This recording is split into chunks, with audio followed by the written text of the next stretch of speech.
Hey Ryan, how are ya? Check, check. Okay. I wonder if I can hear myself.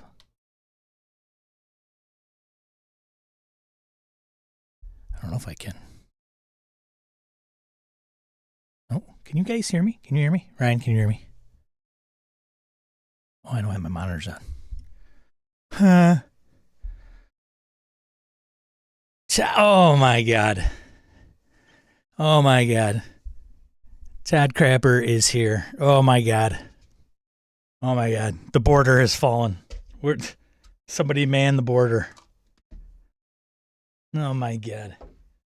This guy, he must have absolutely zero things to do today, to include sleep or breathe. Oh my god. Freaking Todd Crap, everybody. Broken Ruler Games himself. I don't even know what to do. Now I'm gonna be all rattled. Look at me, I'm just like shaking from nervousness. How you been, Todd? If you want to check out Todd's stuff, go to, what is it, Broken Ruler Games, Todd?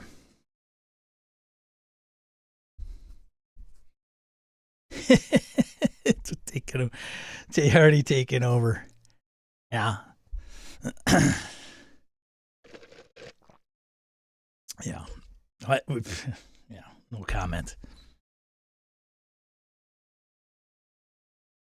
Todd, I don't know if I ever knew. Where are you in Canada? Where are you? Harrigan, I don't know if he's going to show up today. He's in Halifax. That's home for him.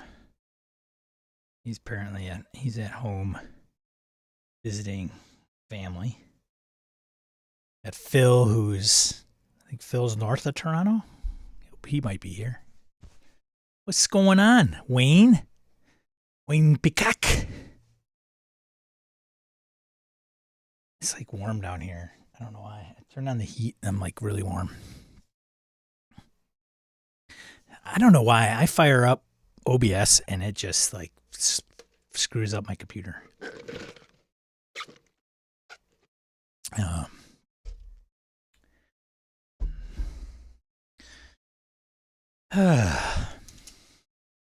Fun-filled days of cleaning up after my cat. Just the short stories as we warm up the show, because I don't have a staff to warm up the audience. I got to do it myself. Edie, where the hell is Ryan? Got up to 80 here yesterday. I'm in Central America. Snow on the ground. That's 80 and then snow. That's fantastic. Oh, you are down in Des Moines. Okay, not too far. Yeah, it's kind of crazy, the weather. Dude, yesterday I wake up. It's a fun-filled work day for me. As of this recording, it's April 1st. So Friday, March 31st. Wake up, do the routine, take the dogs out, feed the cats, blah, blah, blah, blah, blah. And one of my older cats, Jumbo, is like, I'm like, God, a couple days ago, I'm like, smells like pee down there, right? Like, oh God. Looking around, I got puppy pads down because he's had some issues. I'm like, wait a minute. I'll lift up the litter box. I've got it on a tray so it catches anything. I'm like, sure enough. I'm like, shit. Well, so then you got to pick up the litter box out of the tray, but you don't want to pick it up and put it back on the floor because it's probably got pee on the bottom of it. So it is a orchestra, let me tell you, of sequences, I shall say. And kids are going to just love this. So I get it, and I'm cleaning it. Well, he's done eating, and now he's sniffing around. I'm like, great. Now he's got to go. I've got one litter box on top of another, cleaning up stuff. So I finally hurry up, and I put one down. I take the one off the top of the other, and this other litter box, one is really kind of flat. The other one is like really high sides with a little opening, right? And one of my cats uses it. Jumbo typically doesn't. Well, Jumbo decides to, like, imagine a cat door, Okay. And you're a human being and you just stick your head in there and then like on the back end you just start peeing. That's Jumbo. So literally from like here to here. So I have a roll of paper towels, and I have nothing below this other litter box. I mean, I have a mat, but and so I have to say it was the first time that I had an animal pee in my hand. So there you go. A little insight to Sean's personal life, which I'm sure you're going to just completely enjoy forever. Jumbo in size. My wife tells me he's dumb, but I like Jumbo. He's the best. He's an animal's animal. He likes like all animals. He tries to like lie next to him. Lay next to him. He may be a little dense, but he's old. He's just old. So I think he's having issues as he gets older. Probably arthritis. And I had him on gabapentin last night because he has pancreatitis, for sure. So he drinks. So that's the other thing is he's drinking a butt ton of water and he's peeing a lot. So it wasn't just like this normal cat pee. It was like, okay, Niagara Falls is coming. Yeah, I'm like sitting here and then have this like paper towel. So I put this kind of down and I grab more and then I put that underneath. It's just a mess. Just a mess. Anyways, BK Dan, good to see you. Jason, Larry, the life of a cat dad. Oh man, I tell you, we ended up going with a pellet system with an absorbent pad underneath. Yeah, I cannot figure it out. My wife and I, we've had litter robots, we've had automatic litter boxes, we've had highs, we had lows. I've used what are they? Garment plastic garment containers, right? That just are really low. They go under your bed without the lid. I've tried tons of stuff and I just cannot.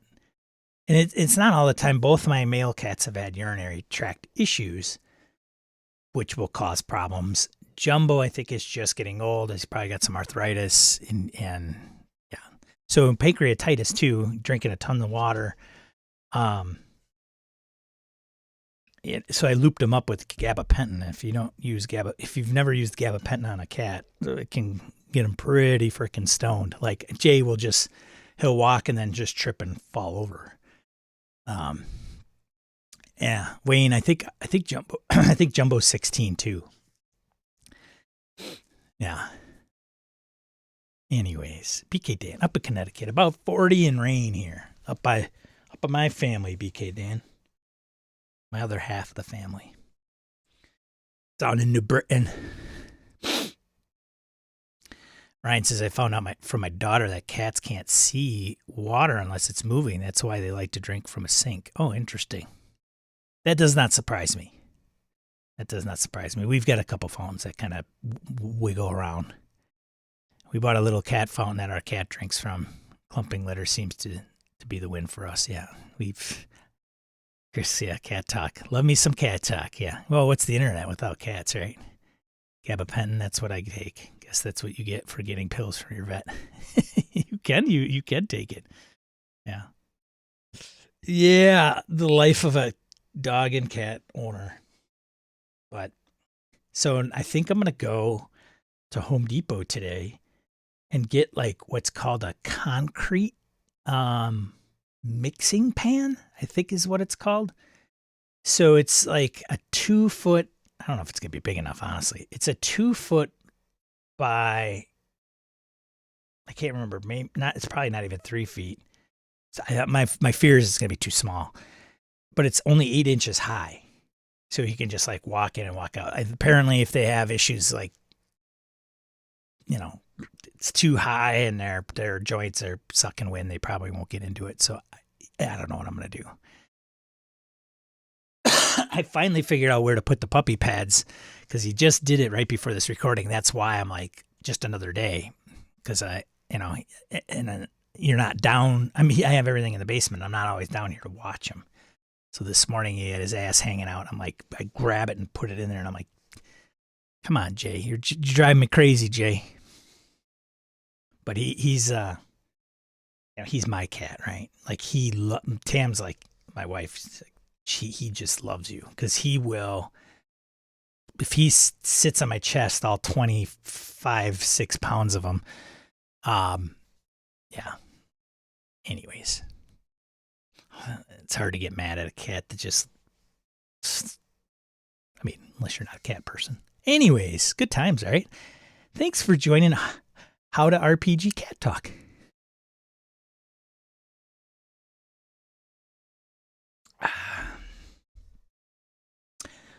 I got an idea since we're talking about cats.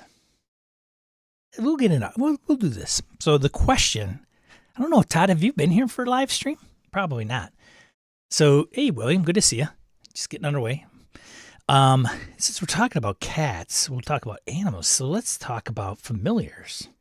So if you had a familiar, if you were playing, say, a druid, and just people were like, "Well, you lost me at druid." Okay, just say you're gonna play a druid. Okay, I don't care what fantasy RPG. It has a druid class. You pick it. And you have to have a familiar. What is the familiar and what is the name of the familiar? What is the familiar and what would you name it? Without giving it much thought, I haven't thought about this much, but if I had a familiar, it would probably be I think a mouse would be cool. Or a gerbil familiar. And I would probably call it Nibbles. Now 10-point deduction because I'm not being overly original. If you could figure out where I got that from. It's actually not a gerbil, but there is a character named Nibbles. Gotta admit, a leopard. Leopard. Yeah, a black leopard. And I would play a drow elf. Wayne says a mule named Reaper. All right, sweet.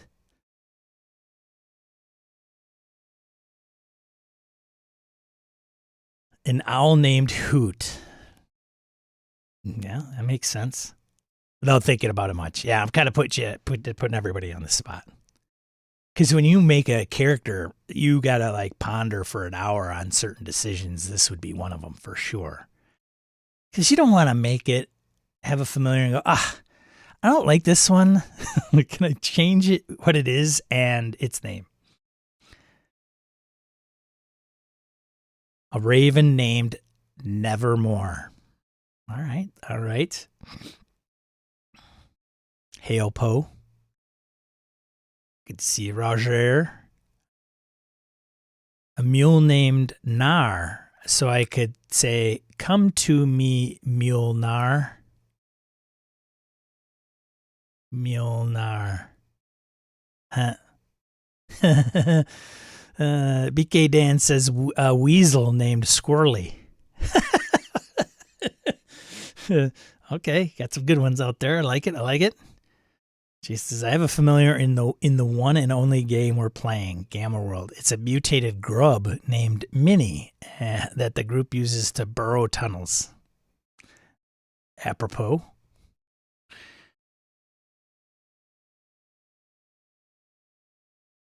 You like get a dog called Come Here.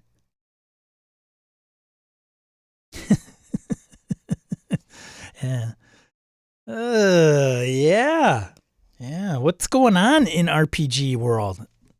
What's going on? I don't know if I'm going to talk about it today. Whatever it is. I'm just curious if something's like caught your attention that has not caught mine, which is totally possible. BK says, or a cat named Spot. It seems vaguely familiar.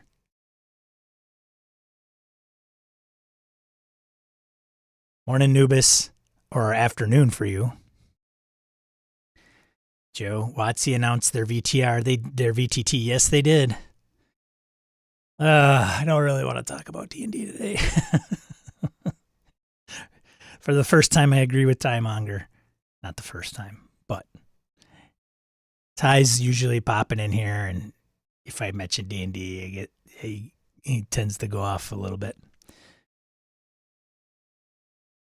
I actually had a dog named Name. Longish story. That video was censored. Nubis posted it in our Discord, which he didn't. He expressed his own personal opinion on it.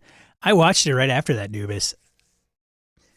I texted my buddy, okay, look, in all fairness, I preach be positive in role-playing games. So, I could probably use some help and practice what I preach to some degree. It's just my head's not there. People know it. I don't know. I texted my buddy Alex Kammer from Gamehole Con, and he's on vacation. So he's like, I didn't see the announcement. What did they announce? And I'm like, well, they, previewed the VTT. They talked about the multiverse, AKA Planescape, and much other stuff, named after famous characters in the D&D world. I think Big B's going to have a product or something like that. Probably similar to Tasha's Cauldron. The movie, the figures, they've got figures that are going to be doing. Vecna is going to be the big bad for the upcoming saga and products. R.A. Salvatore is going to do his final Drizzt trilogy. But I don't know. I think that was kind of it. And, I just kind of told him I felt it's been underwhelming to me personally. But then again, what would they put out where I'd go, ooh, Because you can get the class, some of the classics, right?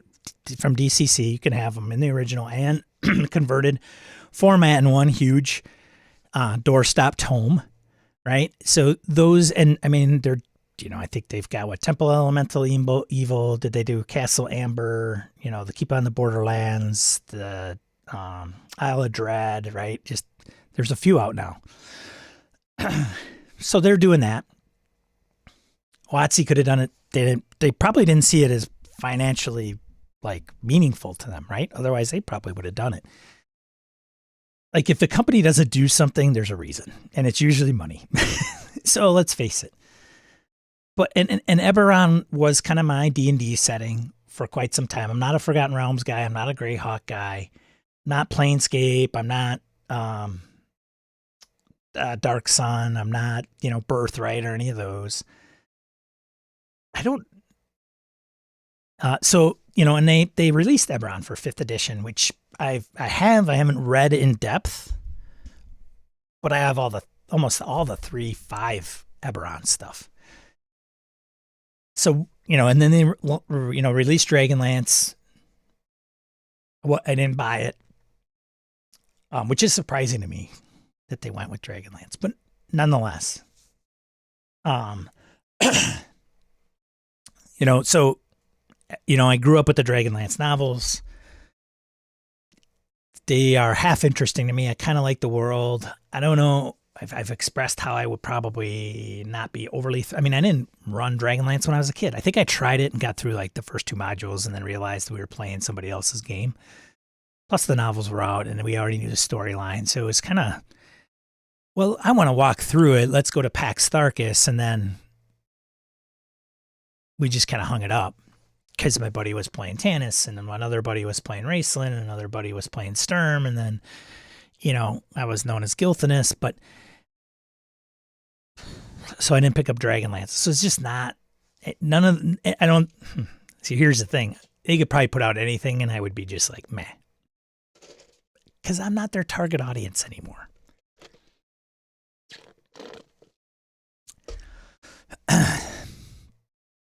Yeah, Larry, you hit it right on the head. I don't think we are, and that's okay. And frankly, it's a great game. I always liked 5th edition when it came out. It made sense to me. It was like, what was I playing before this? How did I even play it?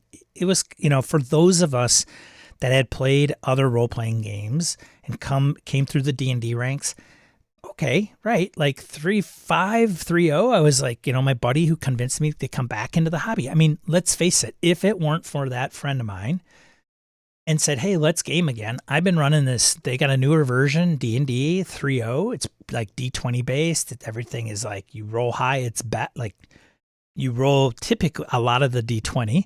And when you roll high, it's better. And there's some modifiers. There's no weird, like, your AC is -10 and then you roll, but it's not like, what do you roll above a -10 or do you -10 from the roll? So it's to me, I was like, okay, this makes sense. It's more intuitive. And let's face it, 5e is not way far removed from 3.5. It really isn't. Advantage, disadvantage, still has skills, trimmed down skill list, mind you. Same ability array, hit points, armor class. I mean, that's at the core of D&D. If they were to get rid of those things, people's heads would explode. Even I think that the most current consumers, right, that just got into D&D for the first time in, say, the last 9 years or whatever since 5th's been out. But it's just where was I going to go with that? I have no idea.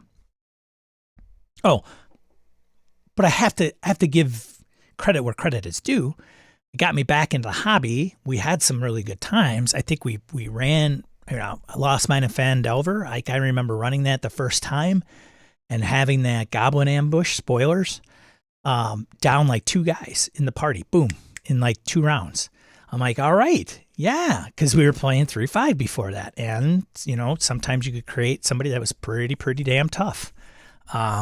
So then they were making death saves.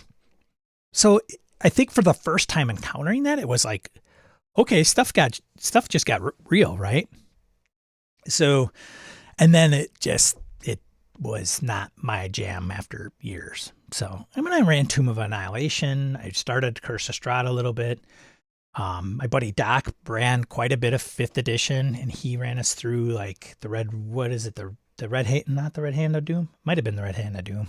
A couple scenarios and his homebrew. It was a good time. And I would play 5th edition again. Like I'm not taking the core books and chucking them. 2nd edition I did. Like 2nd edition AD&D, I have none of those books.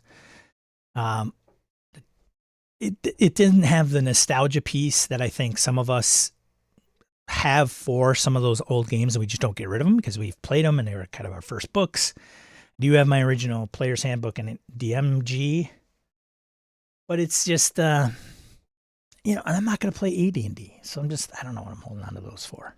But a lot of the 3.0, 3.5, Pathfinder, 1st edition, like I own none of it anymore. And we played the crap out of Pathfinder too. So, I don't know.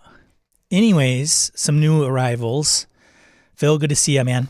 Phil says, I sold my copies of Waterdeep, Dragon Heist, Dungeon of the Mad Mage, and Ghosts of Saltmarsh last night. Used the money to order a Chinese food feast. It was a damn fine dinner with the family. Christian Serrano. I wonder if WotC really plans to do anything with their other settings beyond single book releases. Yeah, I don't know. I don't know what the plan is for Planescape. And I thought,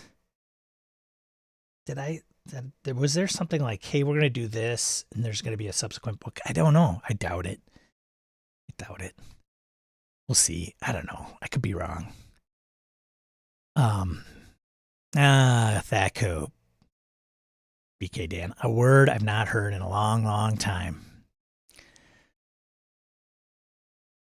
And are they really a value to them at this point? Yeah, that's true. And I think Christian's probably referring to some of the older modules I referenced, I'm guessing. Who's morning?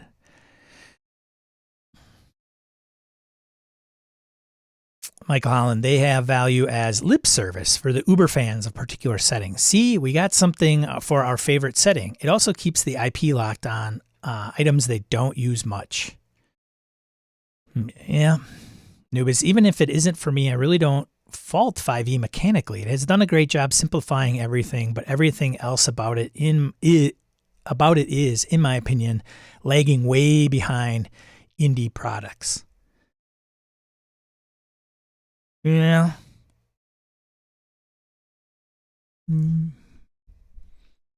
They might be, Phil says, they might lead to DM's Guild modules created by third party they can make money off of. It's definitely become an ecosystem, right? Who says use an oil drip pan? Oh, 3x2x5. 3x2x5. I may have to look at that. Thanks, Hoos. He's catching up, scrubbing through the beginning.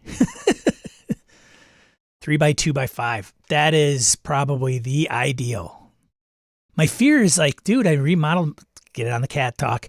I remodeled my basement. You guys had seen on Gaming MBS, if you tuned into some of those lives, I mean, this thing was a freaking wreck. And one of the things was when I pulled up that carpet and the wall, like they had gotten on the wall, and so I like tried to clean the wall. Like I should have ripped out some of the wall paneling and stuff, and I just didn't. So my fear is like I don't want to get. Like I got vinyl flooring now. I just wipe the pee up and call it a day. But if it gets into the wall and the baseboard, that's really gonna piss me off. So I have like puppy pads like up along the wall. But the drip pan is a good idea. I appreciate it, Hoos. Christian says, yeah, but that's it. Are they really making money off of them? I don't know. Ryan, our local game store still has market for Pathfinder 1E and 1ED. First ad, 3.5 books. They buy and resell. Interesting, yeah. Michael, oh, I don't think so. I imagine these projects break even for the most part. If they did more than that, we would probably be seeing more of them. They got to chase the money. They got to chase the money where it's at. That's why when it was the week before last, I think, before I talked to Christian last week about his Eberron product, by the way, go check it out. If you're an Eberron fan and you're a Savage Worlds fan, you got to have Christian's Eberron for Savage Worlds. It's free. If you go to immaterialplane.com, you can download it. And if you're so inclined, you can throw him a few shekels for his work. Anyways, they got to chase the money. And that it goes to what I said a couple weeks ago, where Dano, big following on Twitter, posts a lot of artwork, specifically around Caldwell. Some of you might follow him. Nice guy. He's like, I really wish they would have done more with Dragonlance. And I'm like, or Dragonlance merch, right? Shirts, keychains, lunch boxes, whatever. I'd buy them all up, But there's no money there. There's no money there because the current generation of 5th edition players, the majority, I would say, who have started with 5th edition, don't know what Dragonlance is. They don't have any tie to it. And they're the big target audience, right? They're the target market. They're becoming, 20 to 30-year-old folks. And they're starting to get that disposable income, right? Some of them are getting their first jobs out of college. They're starting to get where we were, where we're like, yay, now I don't have to ask mom and dad for money. I can just go buy all the RPGs.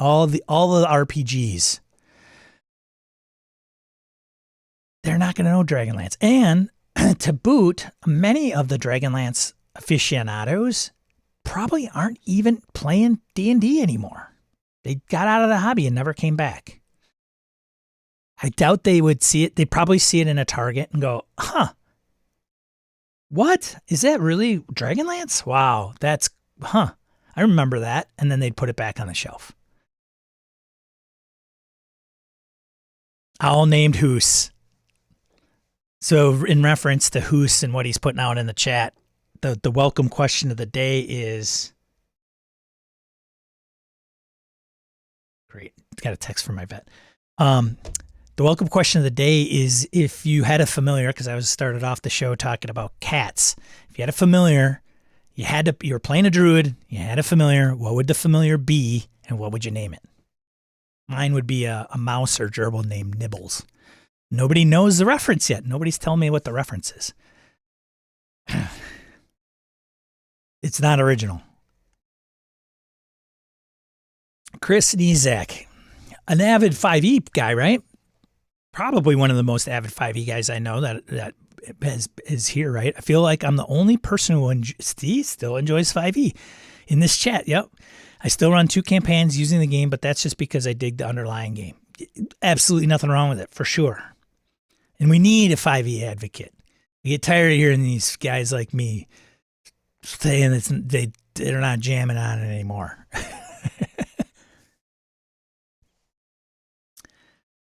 Ryan West says what they should be doing is selling DCC. It's a 3.5 without all the clutter. Yeah.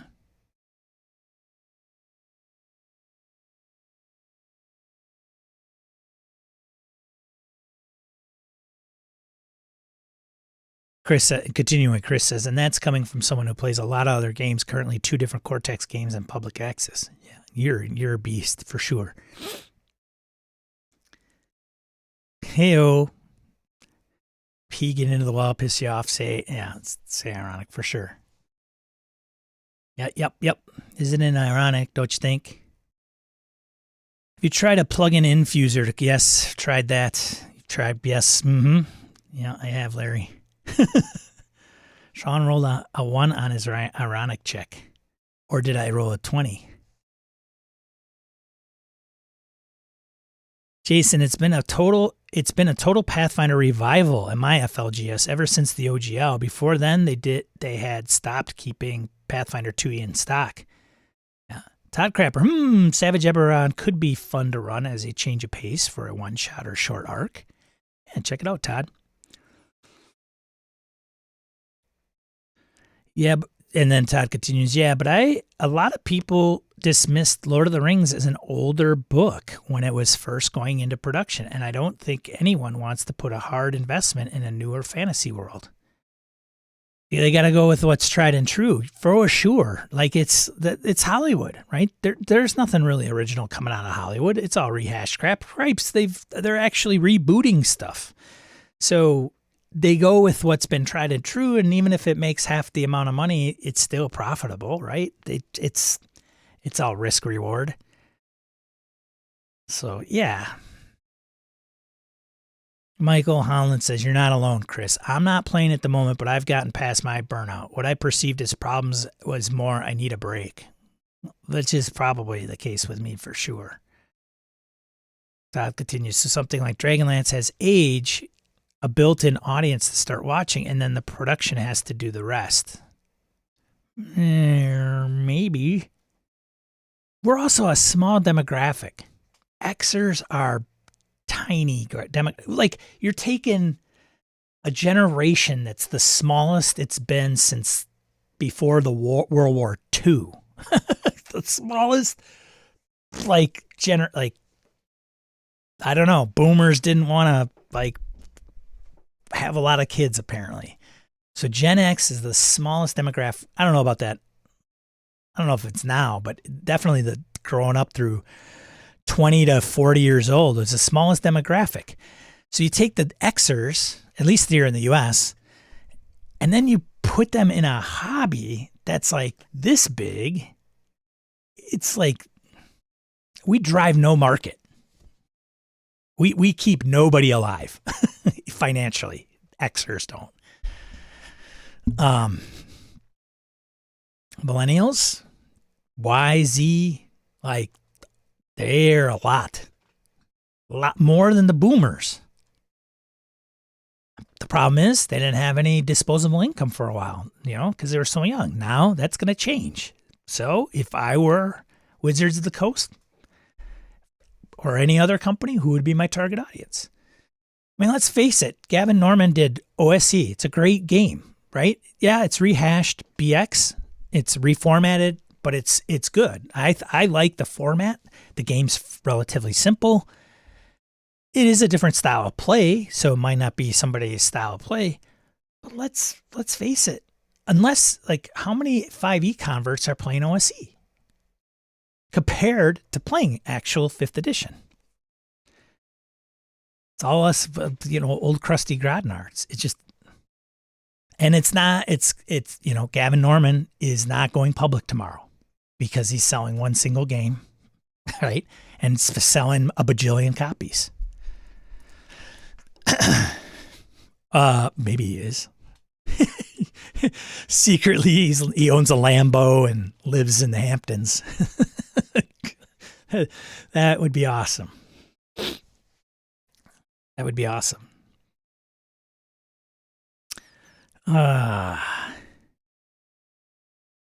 Larry says, I was definitely a Dragonlance guy, and I found the DL book sadly underwhelming. Yeah. But Joe Manganiello, he's gonna do, like, I think, was it in the D&D direct announcement?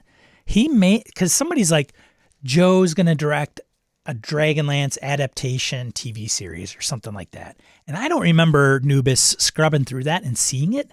I saw Joe, he was talking about the documentary being released next year on the 50th anniversary, and then I kind of scrubbed through that into the next thing. So I don't know if I know he's alluded to wanting to help produce not only the movie but a TV series, but I didn't know if it was going to be Dragonlance based.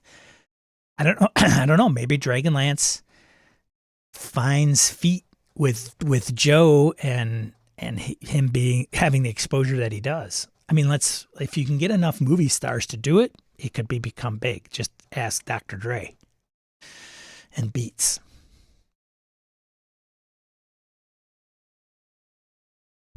I think reference to Nibbles is Lankmar. You are not correct, BK Dan. It could be, but that's not the one I'm referencing. Good try, though. Good try. As a matter of fact, points for being the first guy that tried. Tad. Morning, Tad. If you were a druid and you had a familiar, what would the familiar be? Like what species? And what would the name be? Newest never had a familiar, but Boo the Space Hamster is my favorite. Boo the Space Hamster it is. Although I'm not sure Space Hamster, space... Boo the Space Hamster would fit in a fantasy setting. But okay. I never did specify whether it would be in a science fiction setting or not. Chris Ezek says the problem isn't 5e as a game. It's a pretty good game. It's that it's the game, and a lot of people only talk about it as the only game. It's not, and it's okay to enjoy multiple things. Be polygamous. That's right. Sneezak, he's such a good ambassador. Makes me look bad. I need him to keep me in check. Todd, look at a lot of the animated series on the market right now. They tapped into parents' nostalgia to get their kids to watch, and then the kids carry the load from there. Man, not a bad approach.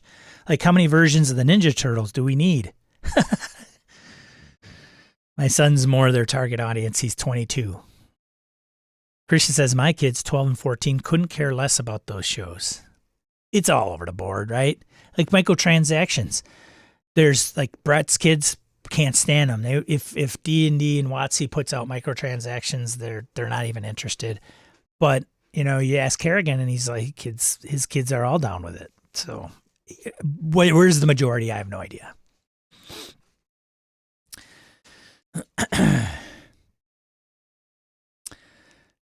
Phil says, yeah, Joe is producing a DL TV series. He mentioned it in the video clip. Okay, so I missed it. Ryan West wins. It's from Tom and Jerry. You're right. Did you do Google Foo on that, Ryan? Did you Google Foo that? It is from, yeah. Nibbles is Jerry's nephew, I think. Nibbles. Nibbles, all he wanted to do is eat.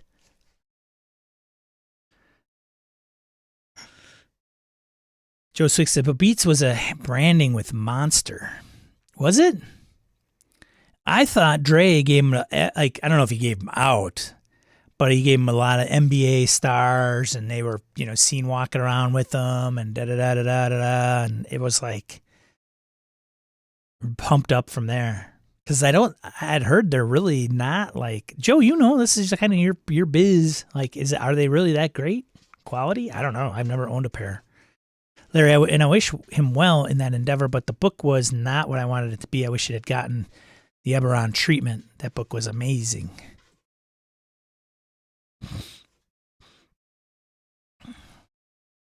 Todd says we also have to consider Dragonlance has the best-selling bragging rights. If there's any property that has some credentials to it, it would be that. Yeah.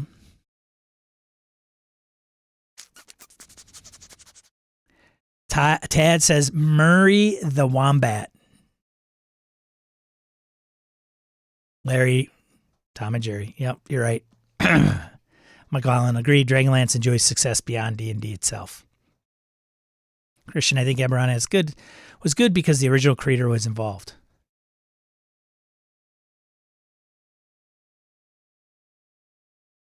Yeah, they kind of cut Ed out, didn't they? What would it be like to be Ed Greenwood?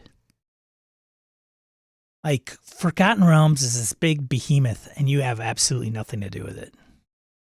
Well, he does. He could write for DM's Guild, which he has. The Red Wizards of Thay.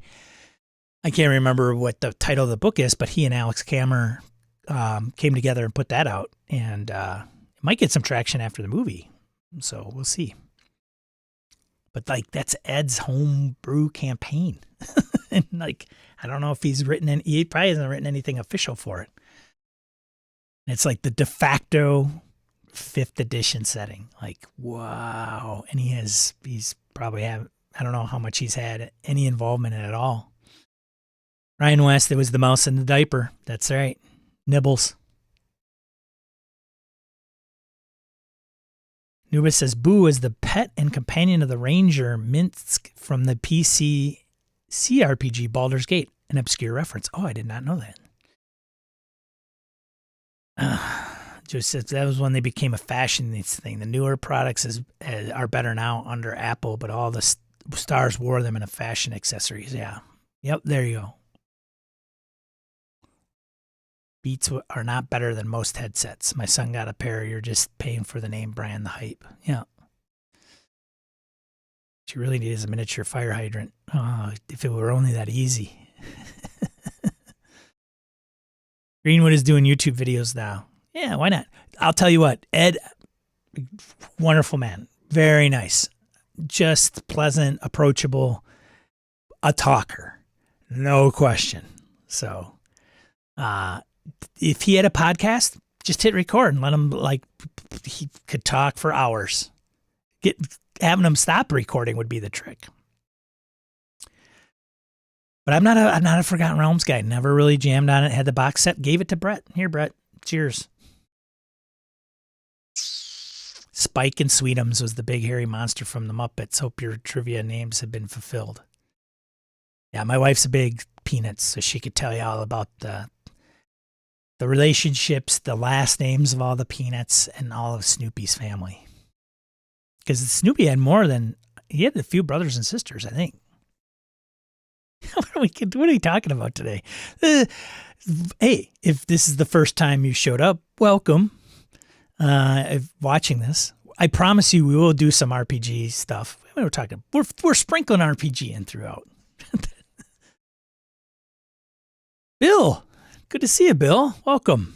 I don't know if you've been here before. I say I don't know only because it depends on how frequent you've been here. If it hasn't been frequent, then as you show up more often, I will recognize. I just started listening to the next Hex. Hey, thank you. That will be ongoing, or is it in a finite series? Have you completed the arc? It is completed, and I think all of them are out. So I think you can we finished it. So the thing is with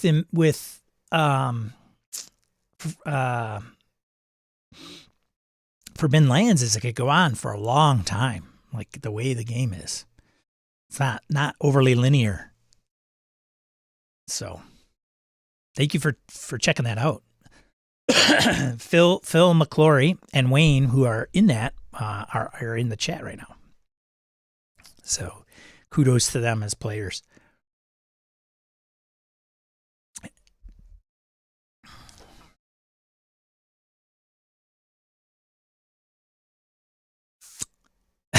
First rule of GleeMax is we don't talk about GleeMax.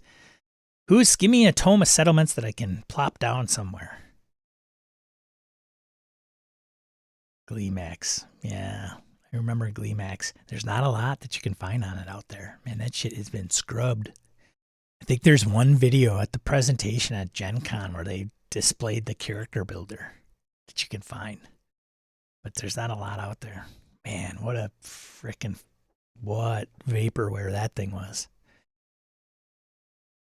Nubis Greenwood has written a few setting guides for Forgotten Realms, but they were unofficial DM Guild releases. Yes, they were. Which is unfortunate. I mean, they could have put out a book by him, put Ed Greenwood on there.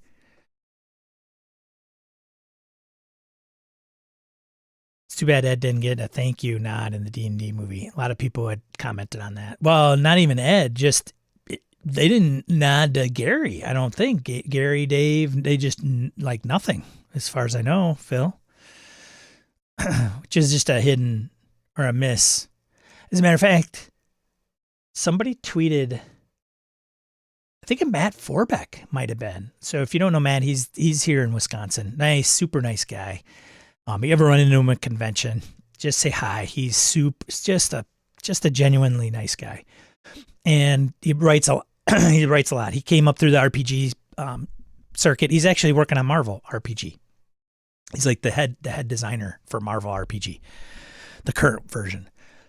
Excuse me. And he retweeted, and it was a guy like, and he like agreed or something. And it was a person who was just like, I went and watched the movie, and it was good. I enjoyed it. It was entertaining.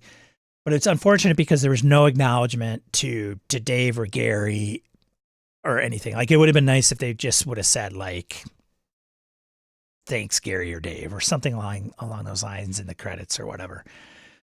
And he went into kind of thanking Gary and Dave and anybody who's brought that world to life, which I think it was a missed opportunity. But again, Brett, if you've listened to Gaming NBS, Brett would tell me like his kids, that generation, they don't know who any of these people are, and nor do they really care at this point.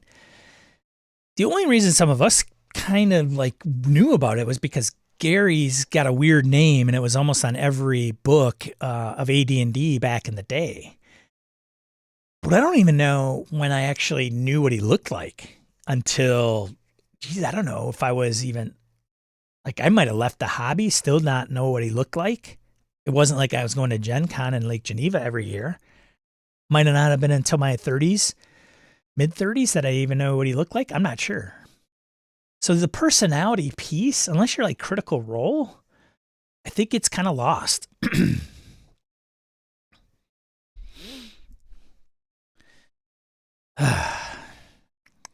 Yeah, the train went off the track.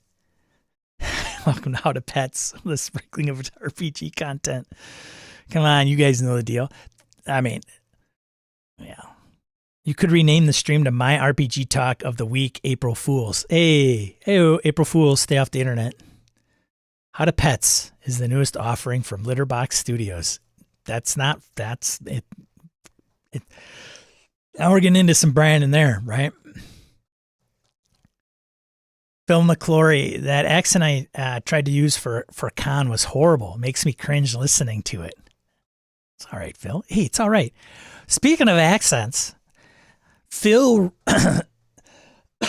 excuse me, Phil McClory in the chat, we were down 2 people this past week, and he decided to run Mothership for myself and Kevin, who's not in the chat. And Phil was like, had an accent of a person that would talk like this.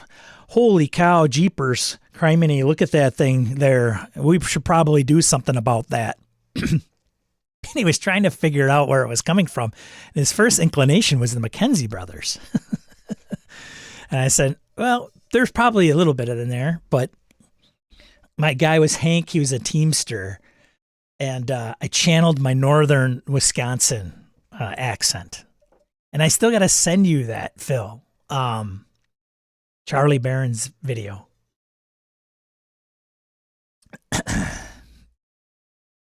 Oh, geez, look at Bill Payne. He's in the chat saying, really enjoy next text. I'm eager to hear what happens. Love Forbidden Lands. Thanks. Hey, thanks a lot, Bill, for taking a look at that. I really appreciate it. Don't you know? Any acknowledgement to Greenwood? No. Yeah. Nope. Leaving Ed out is a tragedy. Leaving Gary out might have been a smart move. Gail Gygax does tend to get litigious when people use her husband's name. A big movie studio would have been a juicy target. Fair. That's a good point, Michael. Newbus, I recently bought Matt Forbeck's whole Brave New World line of books. I dig the themes. Yeah. Ryan, Gary Gygax, was on an episode of The Simpsons. He was. Tad says many people know Gary from Futurama. Was it one or the other? Or was it both? Get some water, Sean. I know. Sorry, Christian. I'm terrible. Everything's fine. Then I talk for a little bit and then I got a cough.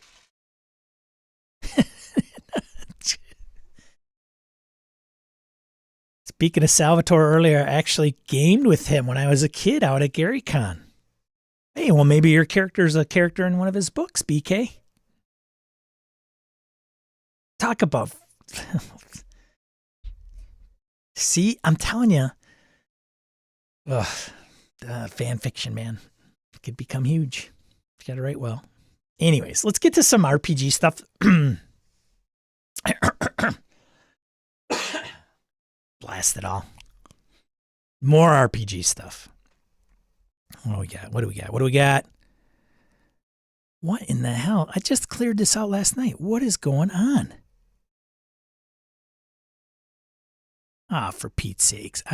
For Pete's sakes. I thought I went through this there yesterday or last night. I can't understand a darn thing that's in here. No, yeah, I thought I deleted all. I bet you I have a cached frickin'. These are old. All right, let me scroll up and find what we. There is. Oh, you have got to be kidding me. Did I not mark that stuff?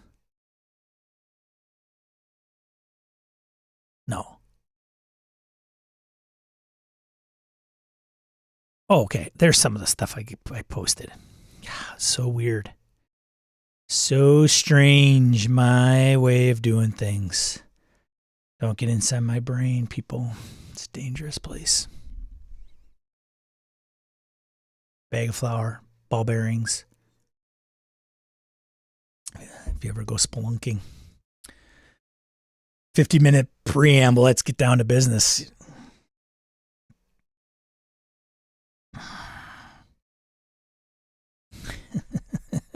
EN World. The source of all my stuff. Not all of it, but most of it. All right.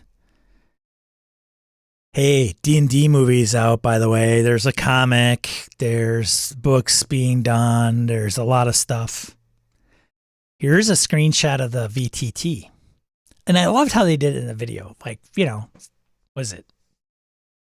5 people sitting at a table, each with a laptop. Oh, God. I don't know. Good morning, Orcus Dorcas. You were just getting into the real RPG stuff. You missed all the cool talk. Tad, you need more regional accents in your actual play, for sure. So, virtual tabletop D&D, what do you think? You guys gonna, like, okay. So, 5e. Is this something you're going to give a shot? Are you going to look and get to check it out? Are friends going to want you to check it out? Are your friends going to want to check it out? Chris, are you going to get on this? Are you going to use it? I need some answers, people. I need help from you. I need some insight. Are you going to check this out? Is it interesting to you? Does it pique your curiosity? They're going to have the tools. They didn't really do a lot of walkthrough. As much, you know, who knows how much of it is fully baked? A lot of it could have been edited after the fact. Does it look cool? Chris is not a really VTT guy. Okay. BK Dan, this VTT looks a lot better than their first VTT. Wow. Okay. Oh, that is praise. Like, even if it's really not like high, is it high praise? Because like the bar is so low. I'm worried about having to buy the minis. Oh, a minis pack. NFT that stuff, right? Let's do it. Makes sense.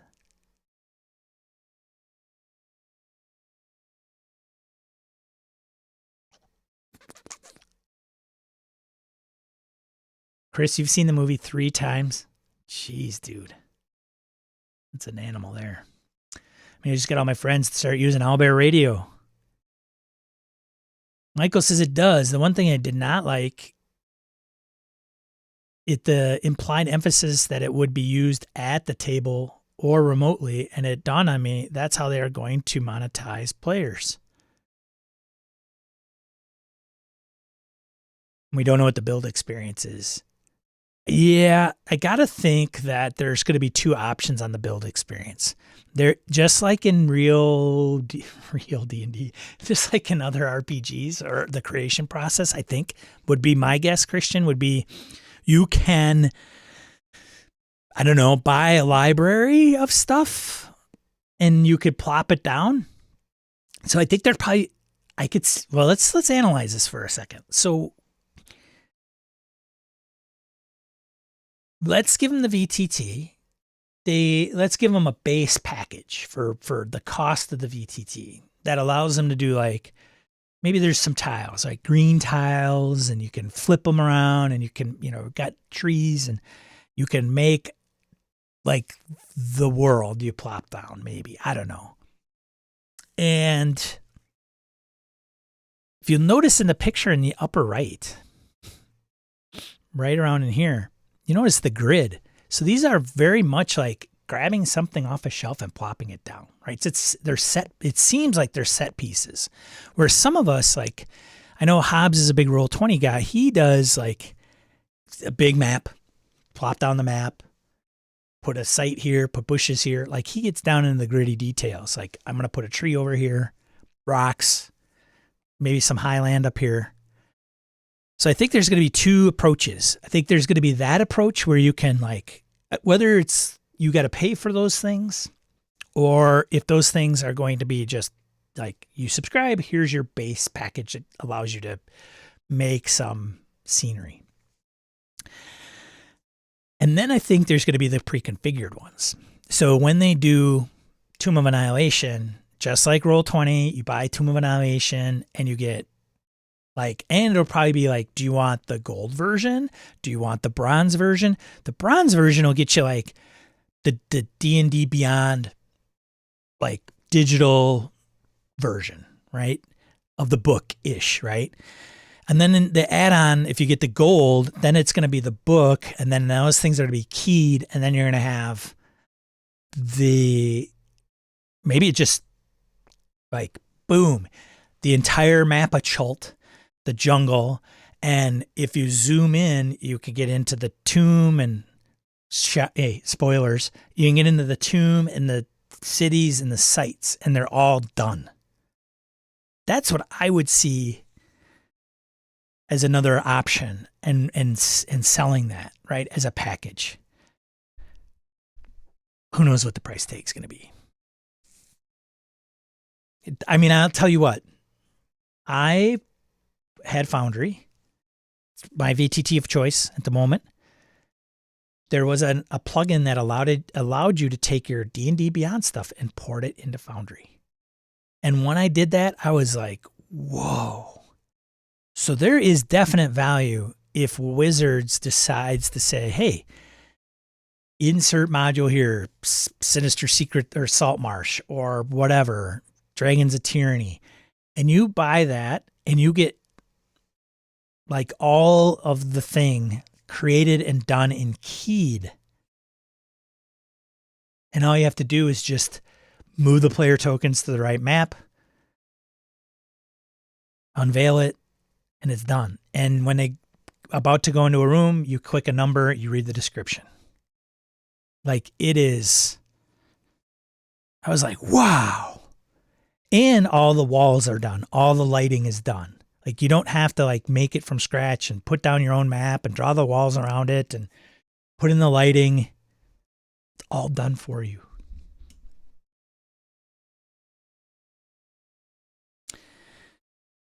I don't know.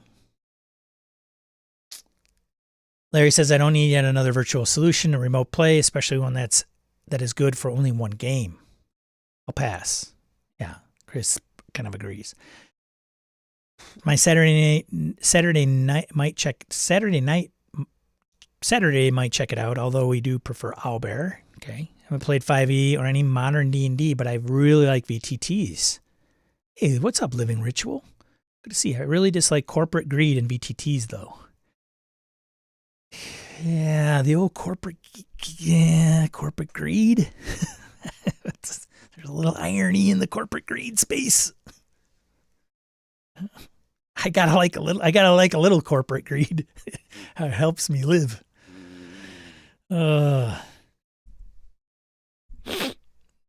BK Dan says their first VTT was for 4E about 25 years ago. Wayne says, I'm wondering what kind of hardware will be needed to play. Yeah. Well, it's Unreal, right? Right? Unreal? Unity? I don't know. I think it's Unreal. Meet Space D&D. The first VT was simply called Table.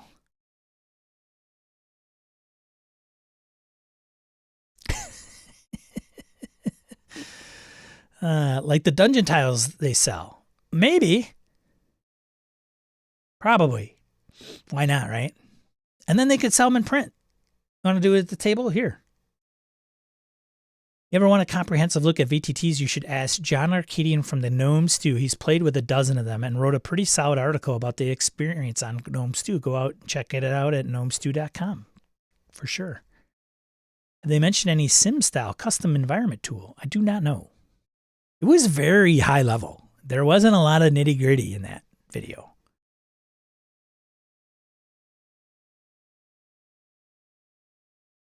Gotta run. Have a good one, peeps. See you, Joe. Chris says, for people who aren't into the video game space, the build and survive games have gotten a lot better with their build visuals. The primary part of a VTT is a build program. By the time this comes out, they'll have had another year of time to work with Unreal 5, which means it'll be easier. Nuba says, what Sean is talking about, everything being prepared, is completely unappealing to me. Sounds like I'd have to run a video game. Why not just play a video game in that case? Fair. Orcus Dorcas, it just looks like a lot of pretty but very useless and distracting 3D environments that are completely unnecessary in a tabletop RPG where the GM is still verbally describing your surroundings. Yeah, I don't know. It's going to be like theater of the mind or not, right? Living virtual. Yeah, greed is different than asking fair wage. You're totally right to want to get what is a fair reward for your work. Yeah. Well, I rely on like they're my clients. They need to pay me. I get it. I know what you're saying. Price gouging and all that stuff's the whole nother ballgame, right? VK, yeah, I remember this esoteric stuff. I'm actually older than D&D. Also, who rolls their dice in the middle of their terrain? Tad, really? Your players don't do that? Please tell me there's facetiousness and sarcasm on that. Like, what players don't roll their dice into your terrain? Oops. All right, Shambo. Washa. 3 minis get out. Like, it's like bowling on the table with D20s. All right. D&D Direct. Let's just sum it up quick. I don't want to, like, Big presents Glory of the Giants. So there's one book. They did this really nice. Fandelver and Below. They're getting in the Fandelver piece. That's like this year yet. Q4 Planescape. A lot of multiverse talk in that video. And Q4 The Deck of Many Things. I don't know, man.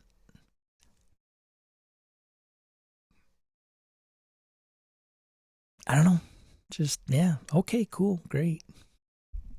Minecraft, D&D. Never played Minecraft.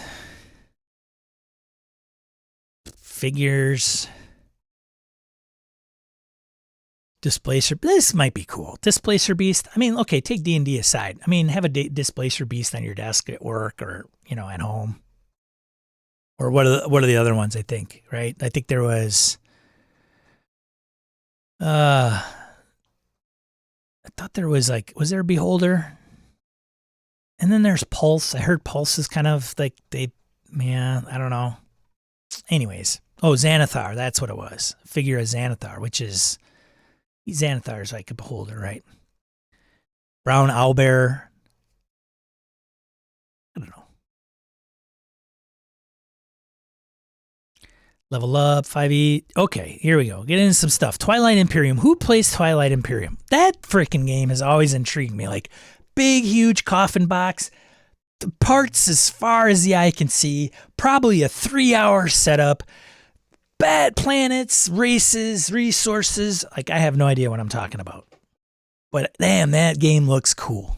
And I heard you play it like guys like get together, men and women, start at like ass crack of dawn, play it all day, like 12, 16-hour marathons. Is that the deal?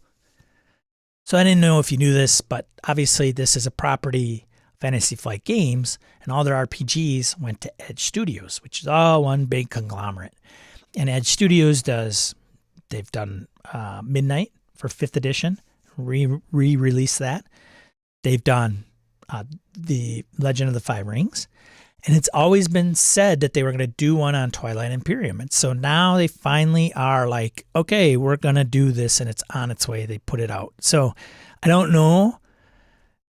I don't know how big a following Twilight Imperium has. I got to imagine there's a lot of board gamers that probably love Twilight Imperium that don't play role-playing games. I still don't think that crossover works as well as some people think it does. Like, even Magic the Gathering book and D&D, I can't imagine the Magic the Ravnica, right? Ravnica, wasn't it, Chris? Like, I don't know if these crossovers are like, hey, if we did a Magic book for D&D, then we could get the, like, bazillion Magic players that, like, spend $1 bazillion on our cards to play D&D. Yeah, double dip, man, win-win. I don't think that works like that. I just don't. Played it once. I did. Let's see. Played Twilight Imperium. It's awesome, but it takes at least 8 hours. Yeah. William did 3rd edition. I don't even play RPGs for 4.5 hours anymore. Phil says the team up with Minecraft would grab a lot of kids. Let's see, he's talking about the D&D Minecraft. I mentioned it to a buddy whose kids are big into that, and he was definitely intrigued. That's what I'm wondering, like, where they're banking on crossover, right? So Phil's kids are like, Minecraft, D&D, woo, and then, but do they want to play D&D? Or is it just like Minecraft? Just another version of Minecraft. Tad says, Twilight Imperium is an event game, for sure. Rent a cabin for the weekend, for sure. William says, I'll buy that book. I'm intrigued with D&D Minecraft, but Misdirected Mark has a contingent of people who play Minecraft together on a private server. Who says no whiz bro? Twilight Imperium is whiz bro. Join the Clears, save the galaxy. Twilight Imperium comes to role-playing game soon with the upcoming release of Embers of the Imperium. It's going to be an expansion for the Genesis system. The good news is that copies are finally making it to market and will hopefully be in fans' hands soon. In fact, some of you may already have a copy. Here is one thing I want to say about Edge. I haven't seen him do a Kickstarter.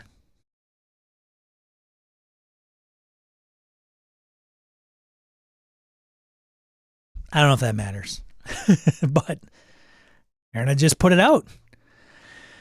Due to issues with international shipping, a few of our fans in Europe are receiving their copies while the shipments of North American markets are still in transit. Hey-o, I got to get a boat. Why don't I just get a boat and ship stuff? There's got to be money there. Nobody else can do it quick enough.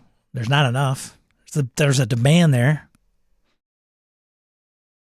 What would I name my boat? This is the Stream of Conscious stream, Saturday morning. Don't worry, though. The books are currently somewhere in the Atlantic. And will be arriving in stores both in the U.S. and the rest of Europe in the next couple of months. At that point, we will also make the PDF available to download through drive-thru. In Embers of the Imperium, you and your friends take on the role of Clearies, special agents empowered by the Galactic Council to seek out and destroy. Seek and destroy Threats so big they threaten the entire galaxy. Well, of course you do. Whether it's vicious swarms of murderous machines, the undying remnants of empires long past, or sanity-blasting monsters from other dimensions, the Kaliris are the only thing that stands between them and the rest of the civilization. And if you are a fan of Twilight and Imperium and I am saying that wrong and it irks you, I apologize.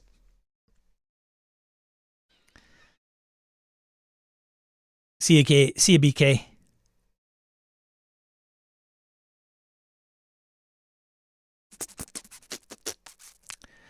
Nubis says, I'm buying TTRPG for a friend. He loves the setting, and I've talked him into running Swords of the Serpentine. Match made in heaven for him. All right, so there you go. Little something, something. Let's see, Fablecraft. You guys know about Fablecraft? Some of you guys are going to cringe at this. I thought it was interesting. I didn't read it. All right, so I think there's going to be a Kickstarter, if I'm not mistaken, but I'm bopping around. Sorry. Digital first. It's a digital first RPG. Digital first. The app will recreate the tabletop gaming experience using a unique rule system and full integration of video, audio, and text chat. So the reason this appealed to me, and it may not appeal to you, and that's okay.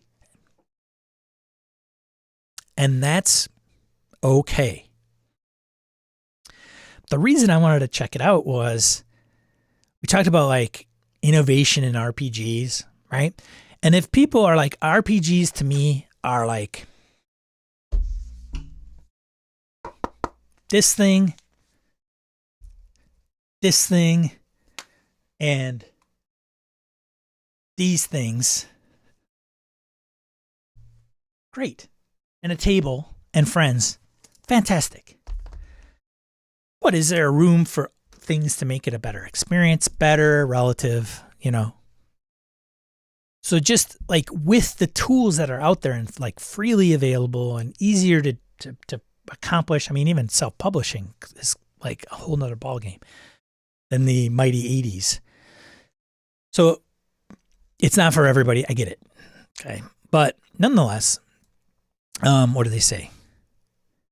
Recreate tabletop gaming experience using a unique rules system and full integration of video, audio, text chat. The game itself is in a fantasy world.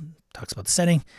Take on the role of mages, each with a different set of powers. Free-to-play app will be available Windows, Mac OS, Android, iOS, and will include a starter adventure along with library assets, battle maps, music, built-in marketplace, hello microtransactions. And this is the site. People are going to be like, nope. Why not play a video game?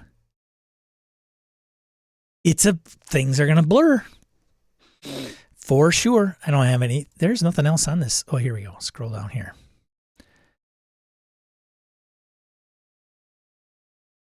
Look at that. If that is on a tablet,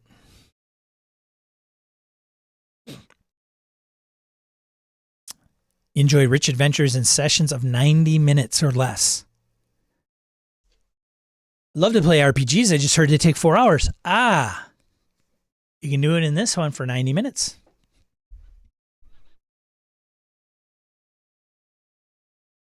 Play in person, remote, or both. All you need is a device and your adventuring crew. We'll take care of the rest. Goes flashes to D&D Direct. 5 people with laptops in front of them at a table. I don't know if D&D Direct would have been better if they would have done the LCD TV embedded into a table. I think a lot of us jam on that probably more. Isn't the touch TV? Wouldn't that I want to move my guy, I bop on him, I want to bop him over here. I think some of us like that. There's some of us that don't. But when you go to Gen Con, one of the things that I really appreciate are the men and women that put these huge ass dioramas together, these big, huge set pieces. Tim, I can't remember your name. I met you at Gen Con in like 2011. I have a video out on YouTube. He had just a huge Dwarven Forge dungeon. And that thing must have been like, what? Well, it was easy. It had to have been like 16 feet, like 2 8-foot long tables, probably 4 wide. And they're what? 3-foot wide tables? So 12 feet by 16 feet dungeon. Like, look at that stuff and be like, whoa. So some of these things, I don't know. Turn-based strategic combat, interactive battle maps, digital dice rolls, brand new game, a complete adventuring toolkit. But it's going to be probably all proprietary, right, to this type of game, to this system, right? Here it is, new world, new roles.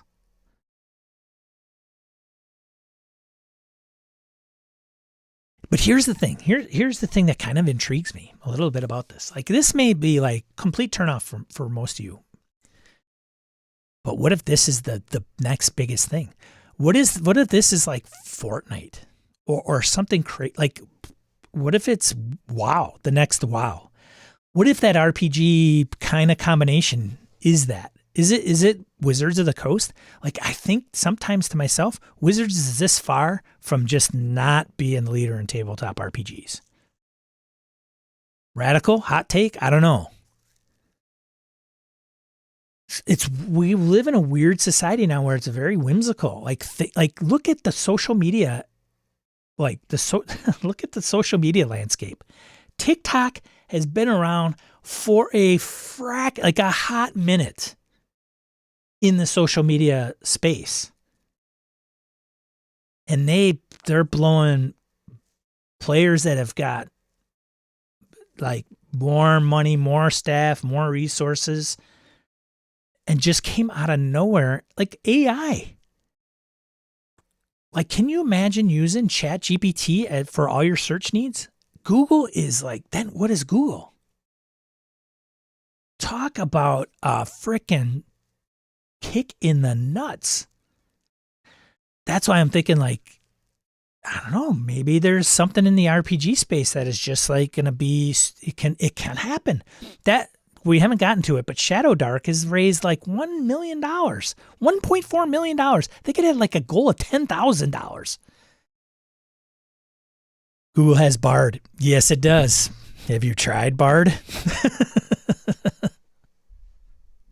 Yeah. Nubis, ChatGPT. What is Google? Right. I'm telling you. So look, I like RPGs. I play all online now. I don't play with a single face-to-face group. Would I? Sure. Is it like, damn, I really have to? Absolutely not. Do I think it's a better, different experience? Different, maybe, better? That's relative. I don't know. But I can say this. Can I say this? I don't know what I'm going to say. I just, there's going to be groups that are going to be like, I like my pie this way. I like to eat at McDonald's. I like steak. McDonald's is junk. So we're all going to have our personal preferences. But as a whole, is there going to be a population where it's like, dude, D&D, I remember that back in the like 2020s, like it was kind of starting to do this. Could go up, could go down. Like, who knows what that looks like in 10 years? It could be nothing. Like that OGL incident. Oh.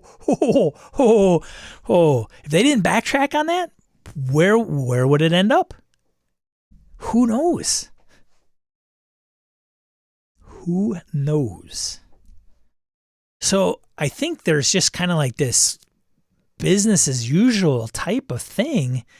And then, of course, Wizards is trying to like, hey, we're going to do our own virtual tabletop. We're going to have probably a walled garden. We got D&D Beyond. Digital is like definitely where they're going. And some of us who are like, that is not my jam, even if they love the game. Like there's going to be 5e players that are to be like, I don't want to do that. I like sitting at the table, cracking open my player's handbook, and we play like we did when I first started D&D 5th edition. And then D&D Beyond came about. I like having my tablet because I got my digital character sheet. And I don't think that's necessarily a bad thing. I would totally use D&D Beyond for a character sheet on a tablet.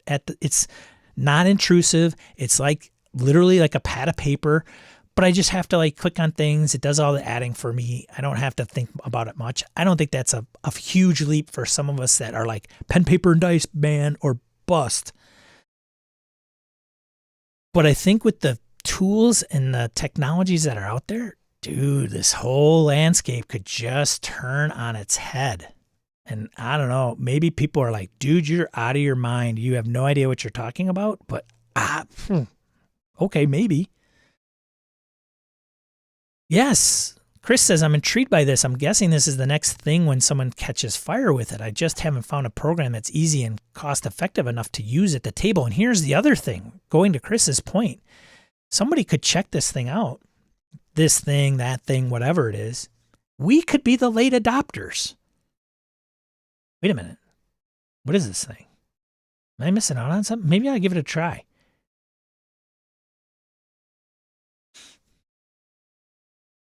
Christian used to do the laptop thing with Map Tool. Ooh, I had a C++ programmer like start putting macros into Map Tools to make things a lot easier. That was, yeah. My laptop's a GM screen. Sure. Agreed that a shared touch TV in the table would be more natural in-person experience. I would agree with that, Tad, right? Like, can I use the D&D virtual tabletop on an LCD? But see, nobody's using the touch piece, which is, I think, but there's no market for it. If there were a market for it, there would be 5 different versions you could buy. That's why I think like sometimes people are like, there's no money in RPGs. Like the last thing we would want to do is buy D&D. There's no money in it. Wizards themselves owns the property and says it's undermonetized. Like, what the hell? Anyways, we all had a laptop at the table. Yeah. Didn't affect our experience in any negative way. Well, okay.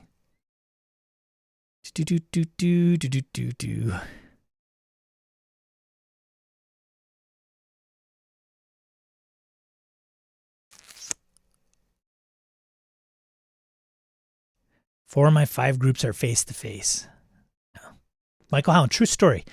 The thing we know as Fortnite wasn't the original core game. Didn't know that. It was an alternate play mode in response to PUBG. Fortnite's creators did not know what that mode would become.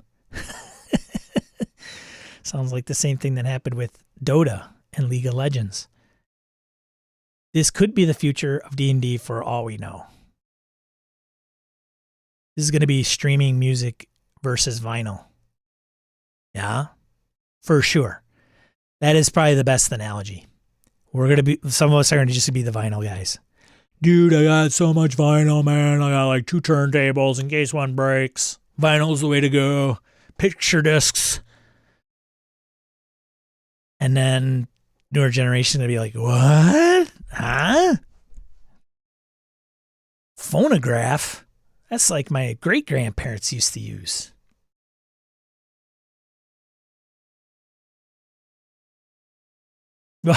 William says another question is lack of prevalence of people having touch TVs. Ah, indeed. But what, like, could you not? I think that the most of the touch, like you get an overlay, right?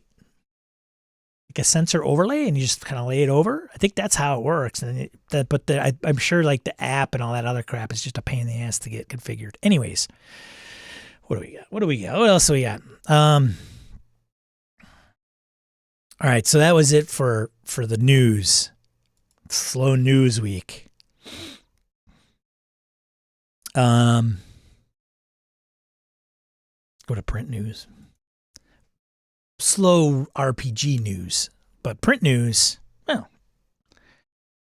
see what's got in print. Some of these have been kickstarted, so they'll look familiar. To Be or Not to Be a Villain by Andrews McNeil for 5th edition, and Zweihander is available in print. Which is interesting that, what's his name from Andrews McNeil? Daniel Fox is now creating his own company and with one other individual, and now they're going to do for Free League compatible stuff. Daniels can be a polarizing character. Apparently, some people love him, some people don't. Nameless Horrors. I actually considered getting this, but I'm like running almost zero Call of Cthulhu.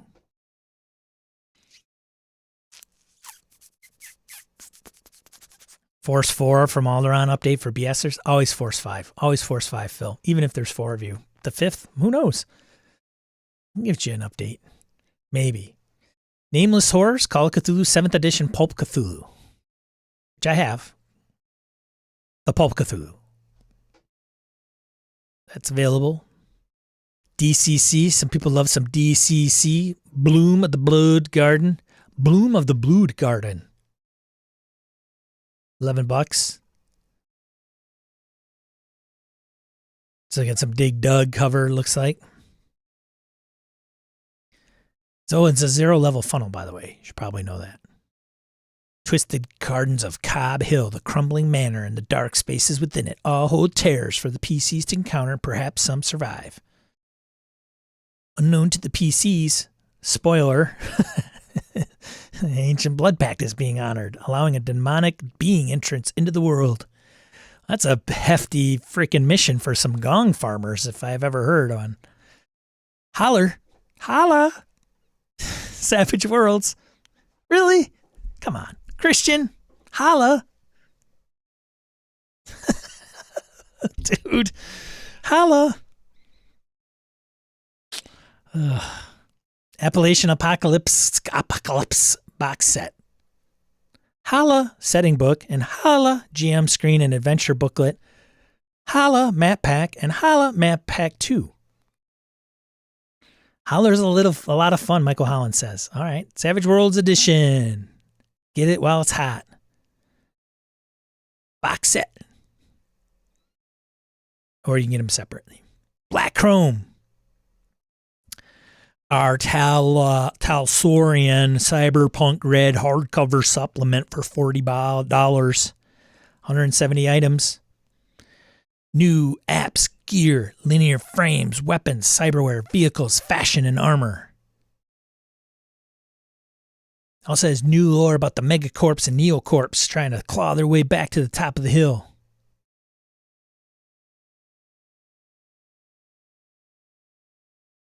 Anna X66. I remember this as a Kickstarter, I think. Into the Odd.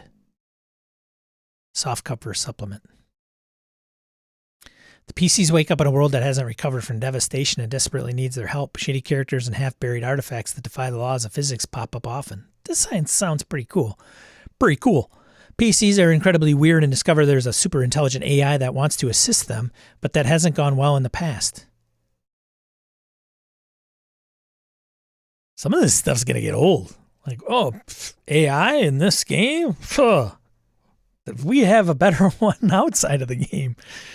PCs can be explorers or zoners, and if stats are rolled low, they also have helpful NPC sidekicks. If stats are high, debts or favors are owed. Maybe I should keep Into the Odd and get that. I don't know. Arcades Outpost by Tuesday Night Games. Tuesday Night Games, official house publisher of Mothership.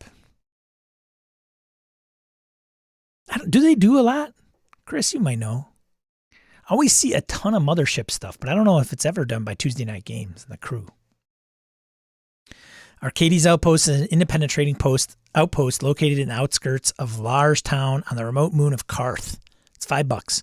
Arcady, the shopkeeper, is a laid-back but clever woman who grew up in the desert expanse. There are also some of the most infamous criminals on Karth, like the mad cultist Lars Rosart. Can be used to supplement Desert Moon of Karth. Includes 10 plus unique items, 2 characters with stats, with special weapons, adventure hooks, and table of Karth-themed trinkets. Orcus, great. I'll never be able to read that title normally again. Thanks, Sean. You're welcome.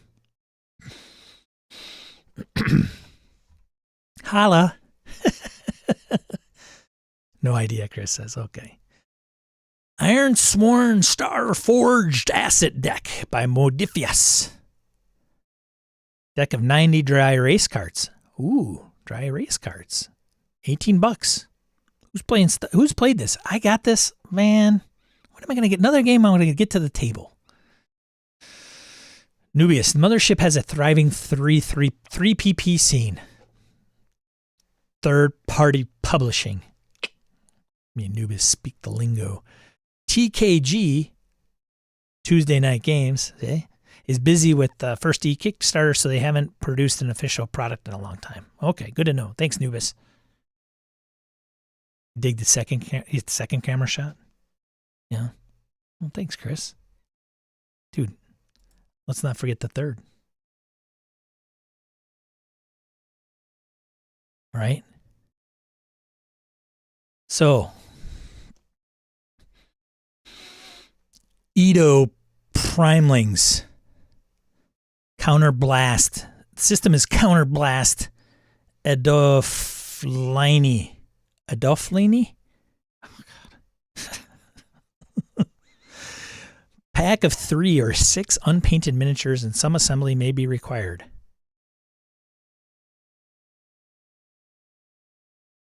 There you go. Some minis. Could be good for alien and monster games. Yes. Chris says, I've played Mothership in one short set of sessions as an adventure. I did not like it. What should I check out, listen to, or read to see what I'm missing about Mothership? 3 cameras. Dude, I had a freaking phone lying around, right? Easy peasy, buddy. Chris, I will say this. I played Mothership. I'm gonna put this out there. I'm gonna say it. Best zine ever.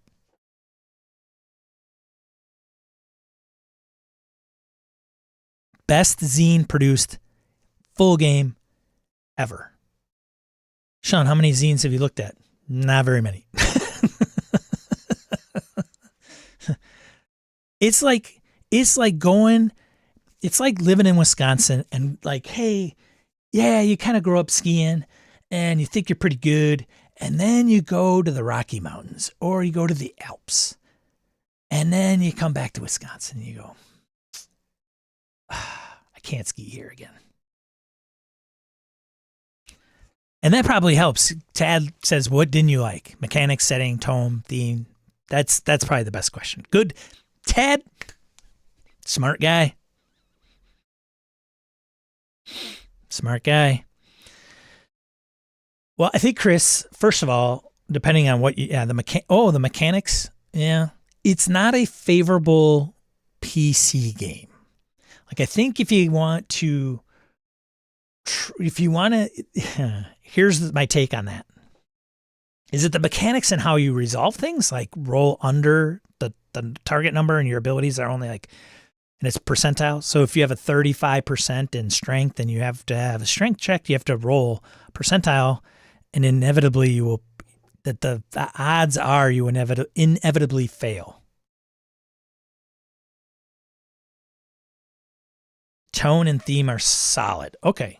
Helps things out. Now everybody attack Chris. No, I'm just kidding. Get him!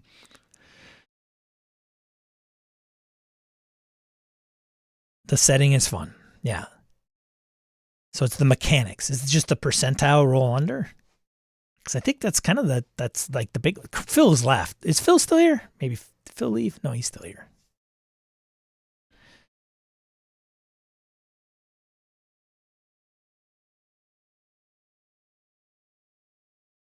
All right. What else? Oh, let's do RPG crowdfunding. Oh, I should probably do this. Let's do this for Ian World and everybody that wants to check them out on their own. Oops. All right. Crowdfunding news. Dude. I don't know if this is going to be in there. I just got to pull this up just in case it's not in here. Oh, man.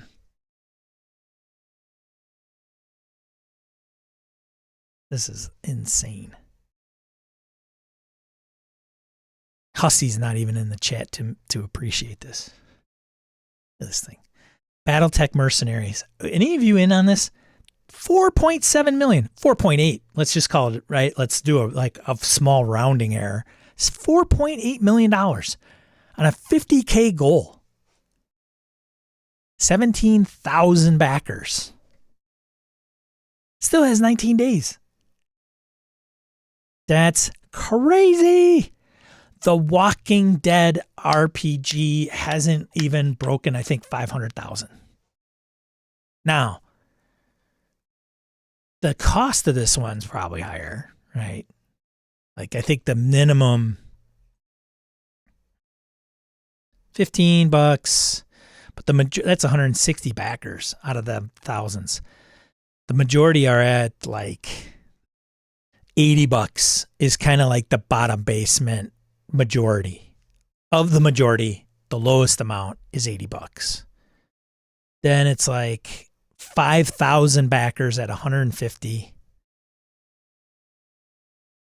And then like almost 4,600 backers at 275. So yeah, I bet you if the Walking Dead Kickstarter was like $200 a shot and you had a majority at 200, sure, they'd have a lot more. So context, right? 4.8 million. Man, good on Catalyst. Shit.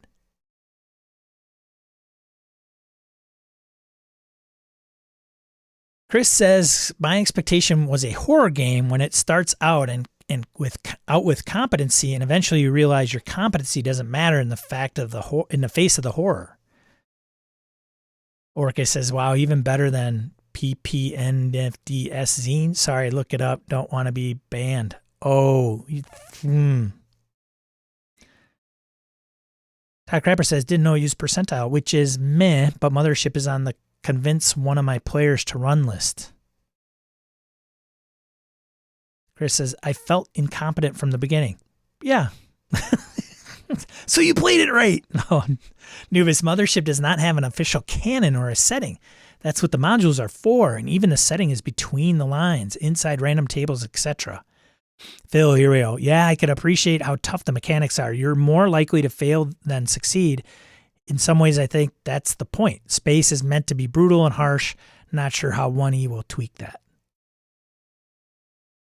Christian, you're probably referring to the Battletech. How fulfillment will go. Yeah, for sure. People are loving Battletech. I saw Battletech box sets of Barnes & Noble. Wow. It would be one of the miniatures games I would like to play. Like I've bought Flames of War, I've bought Bolt Action, I don't get into all the other Iron Kingdoms or whatever and all those other skirmish, like anything Games Workshop. Battletech, like I brought out my Battletech game box set last week. It's kind of simple, right? Chris says the implication of Mothership's setting for me was investigating derelict, abandoned, or in trouble places in space and the terror that comes with that.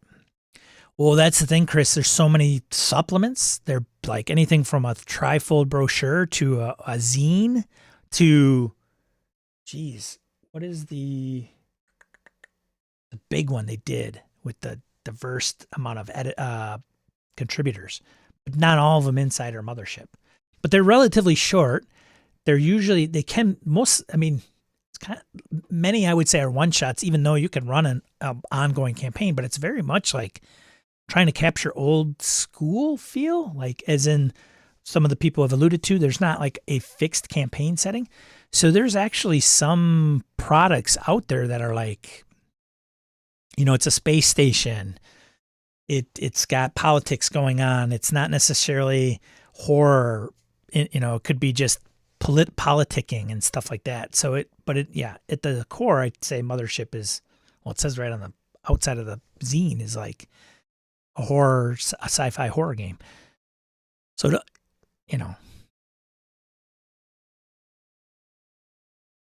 but yeah, you aren't really great. And there's Death in Space too, which is a whole nother ball game, but it's very much a tables. I mean, when you've got What is that, Phil? Which is the yellow one? Epsilon 14, Epsilon 41? I get them transposed. Yellow brochure, like map with boxes and lines, like literally a flowchart map. Keyed, couple paragraphs each, couple NPCs. That's it. That's the scenario. And you roll with it, right? Light, do a check, mark panic, mark stress. Stress is going to take a toll when you panic. You got a couple classes that play off of each other depending on what the situation is. I think Mothership's popularity is the simple. I mean, I rolled up a character. Would it take me 5 minutes the other night? Epsilon 14. Thanks, Phil. It's like very simple and elegant without dumbing things down. But yeah, it's not, if you're not going to take like 10 blows in that game. I don't know. I don't want to convince you. Like, if it's not your jam, it's not your jam.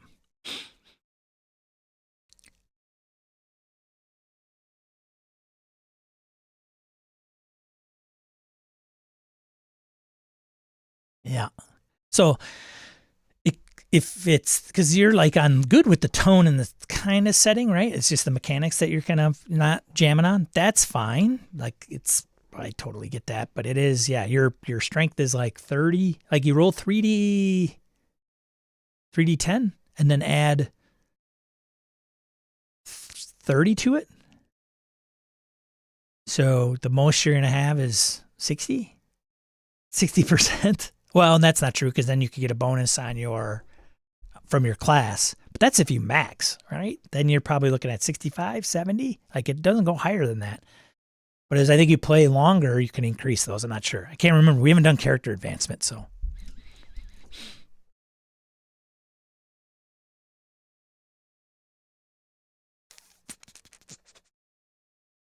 See ya, Christian.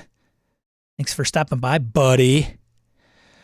I got Battle Tech up talking about Mothership. Where am I here? Let's go to crowdfunding news. Into the Wild Fantasy Adventure Series 5e from Riot Minds. That's funded. Exit Pursued by a Bear. 5th edition Fate. For 5th edition Fate and various other games. It's a core rulebook by Stephanie Bryant. The story that led to the movie Cocaine Bear also inspired this RPG. A bear consumed a large quantity of cocaine, and well, in this version, there's a lot of adventures and games born of that scenario. It's a zine, offers 6 game hacks letting you play a solo adventure, an adventure that embraces a more beer and pretzels option, D&D 5e, or Fate. That's funded. Vagabond's Guide to Dalriada.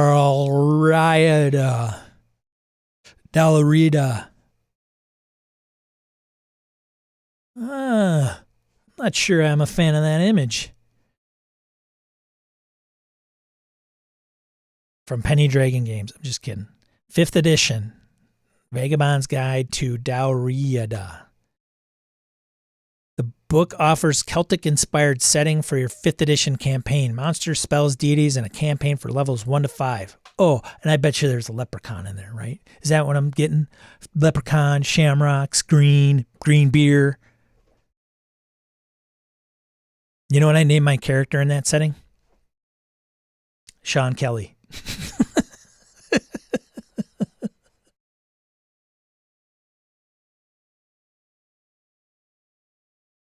If you have diarrhea, take some Pepto-Bismol. Hey-o. The Bear game's using a font from the Braille Institute that's considered the most accessible font in the biz. Seriously, meant to be read by people with and without print disabilities, dyslexia, etc. Really? Interesting. Wow, that is very cool. Thanks for letting us know, Todd. Chris says, I'm not a fan of that image either.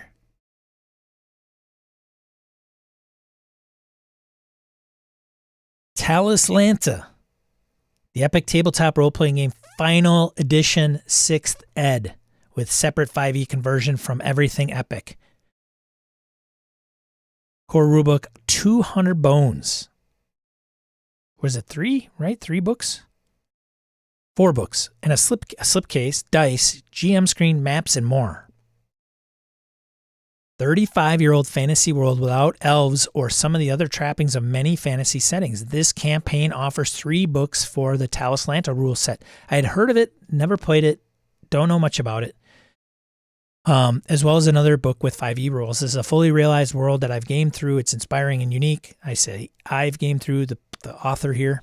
If you're looking for something that's original and doesn't rely on the normal fantasy tropes, Talislanta is worth checking out. Has anybody had experience with Talislanta? Chris says, Sean Kelly, legit name in that setting. Now remove the second E for sure. Talislanta fans, where are you?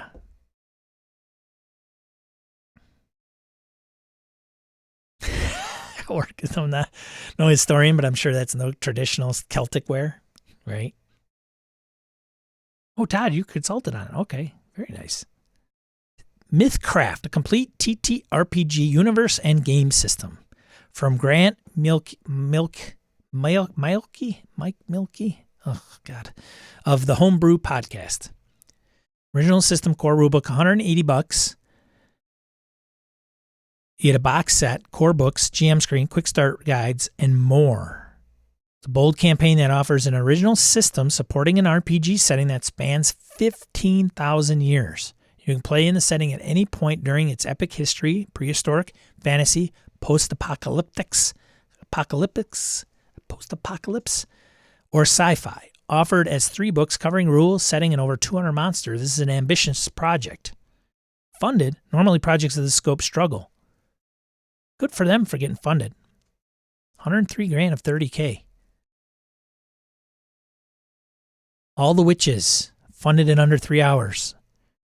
All the Witches, an original system core rules, $30 for the PDF, the book, tokens, music, and more. Inclusive fantasy project about a world of magic and adventure. Plays a human spirit or celesti fantasy witches that explore the schools of magic and fantasy world. Funded. Yeah, again, some independent stuff. Seeds of an independent, like outside of 5e, I should say. Seeds of Wars, and not to bang on any third-party publisher that's doing 5e by any means, because it's an accomplishment to get funded regardless. Seeds of Wars, A New Horizon. Seeds of War source book, €19 for the PDF of both books. Campaign expands on Seeds of Wars, a strategic RPG. In this RPG, you have multiple kingdoms with armies. Unlike many RPGs, you command those armies in battle with a full rule set to support you. You'll play as the leaders, making decisions that will decide the fate of nations. I would have picked a different picture. Like, where's the wars? That's just me. Not funded yet. Oof. Good luck. 2 weeks to go. They're a little short. They got to make €646 a day. Polaris Gaming, friendly local game store. Project type. What? Location, Greenwood, South Carolina. $25 to attend their soft opening. Wow, is seriously somebody like opening a game store and doing it on Kickstarter? This is how far gaming has come. A friendly local game store is coming to Greenwood, South Carolina. Greenwood is not the suburb of a city, instead existing many miles from the nearest interstate. Okay, that statement is in no way a belittling of Greenwood. Instead, this is a celebration of an FLGS coming to this town. Seeing FLGS opening in a smaller town shows the health of tabletop gaming. Okay. Polaris Gaming reached their goal already, which means their store is coming. $2,500 goal to open up a store.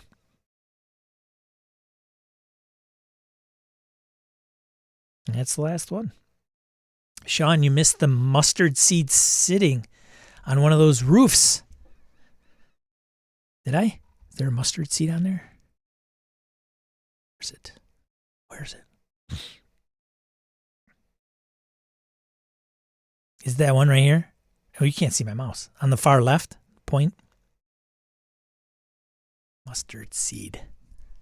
Seeds of Wars. Got it. I see. Did I put this in the chat? I'll put it in there again. This is the crowdfunding link, TN World.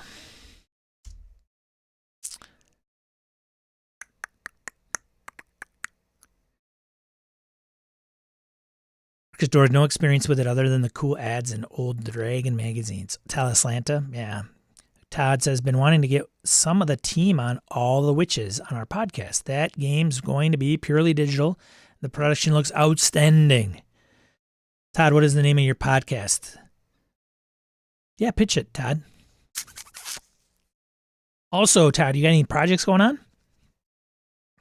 Anybody got projects going on? Orcus Dorcas, go listen to Titterpigs. RPG podcast. Who else is in here doing stuff? Christian Serrano, Immaterial Plane. Chris Nizak doing Misdirected Mark, Encoded Designs. Gnome Stew. Guys all over the place. Todd Crapper says Covenstead. Search it where you get your favorite. Find it at your favorite source of podcasts. Oh, new position, new job. Exciting. That's it for this week, yo. And we got like 10 minutes. There's some crowdfunding stuff that we didn't go over that's still kind of in the mix. I'll log in here. There's a lot of talks of Swords and Wizardry. We have no end of some fans of Swords and Wizardry, and there's been a bit of talk about some of those games on the Discord. So Swords and Wizardry by Mythmere Games. Matt Finch. I gave up my Swords and Wizardry book a while ago. It was when, what is her name? Their name? Sorry. Shoot. Can't remember their name. They were a guest at your con, Chris, right? They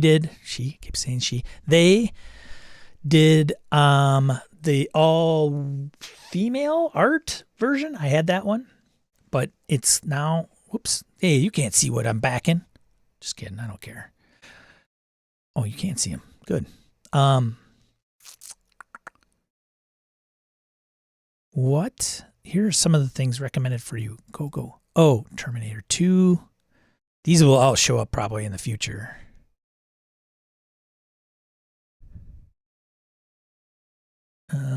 But whatever.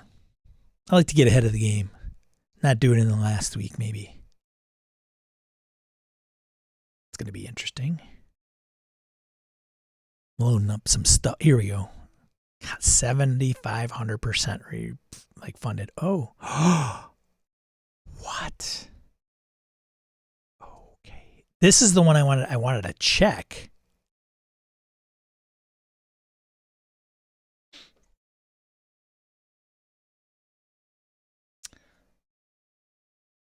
It got funded. No, adopted. Pledged. No, it's not funded. Is it funded? It said it was funded. How is this funded? It's not funded. 12 days to go. That's the Tabletop News show. 74,000 pledged of 150. So I brought this up last week. This is that production that they wanted to do, Tabletop News. 12 days to go. Ooh, that is halfway done. What's the odds? So what other things are kind of on the horizon? You guys see this one? Terminator 2, T2, Judgment Day, Terminator RPG. I think we mentioned this, I think I did mention this on the last one. Nightfall Games was doing it as part of the news. Nose itches. It's funded. where they have like two different licenses. Like you can do Terminator, but then you the other one can do not Terminator or something, or you can't use the likenesses of Arnold's face. This is almost 600 backers. Terminator 2 funded. Terminator RPG. Man, so many RPGs. Yeah, anyone play? I don't know. Orcus Dorcas throws it out there. Did they vie for the T2 license, Tad? Larry, no way this funds it. This one, T2? Oh, are you talking about the news show? News show, no way. It would be that's a lot. Survive This, the Dead West tabletop role-playing game. This funded. Just over 9 days to go. Just went over. The Dead West tabletop role-playing game. By Eric Bloat. And Eric has backed 520 projects. He's created 29.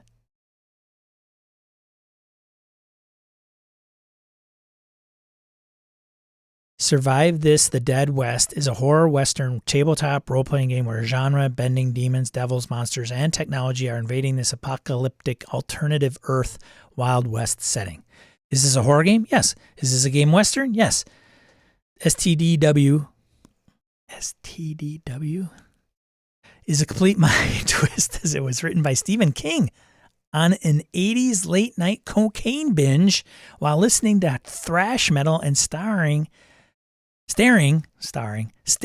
at the sci-fi western art of Boris Vallejo.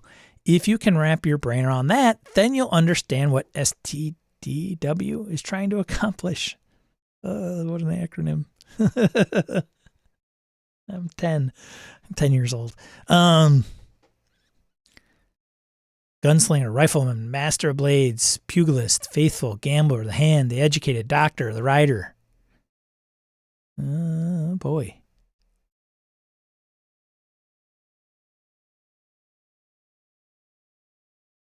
Seems like a very familiar font, too. Chris says, I just can't with the Kickstarters anymore. I just want to buy, read, and then play the game. Yeah. And Chris will probably have a Kickstarter for Avalon. Eric's a great guy. Dave Beatty promoted this the other day on one of the socials. Well, that's pretty good with Dave because this is definitely a direct competitor to Dave. That's good for good day. Dave had was able to do that. Mace, monster and character encounters. A zine of 50 new monsters. It's not funded yet, but it still has 13 days to go.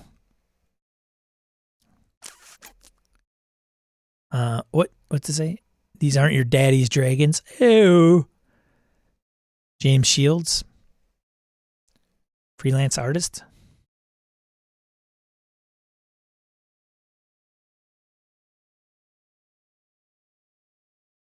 Zine of 50 original monsters.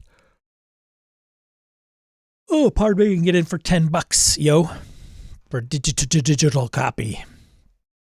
What's this one? Forge. I love this. The last rule book you ever. It would have been more impactful if it was EVARR. Need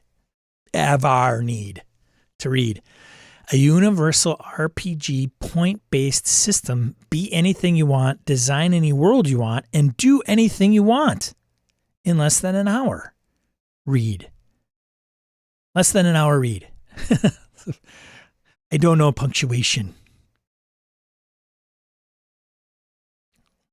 50K goal, man. Yikes. 10 days to go.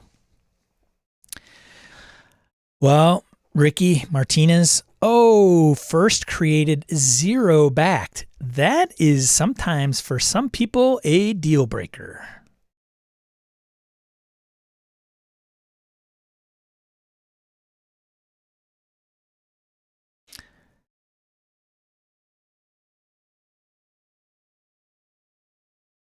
Ooh, Sean Reed, good. Yeah. I've over 20 years of experience in the role-playing world. I've tried many different systems and finally decided that I will make the perfect system,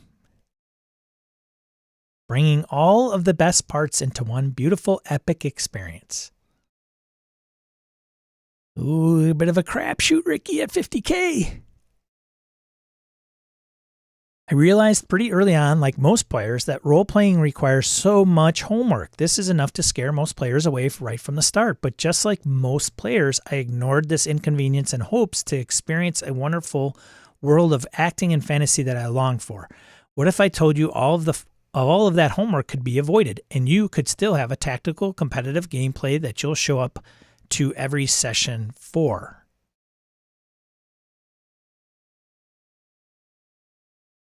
One of the worst things most systems suffer from is extremely long combat. Some combat is exciting. Dude, he's got to touch up this writing. The pitch. He writes like this in the book or whatever he's producing.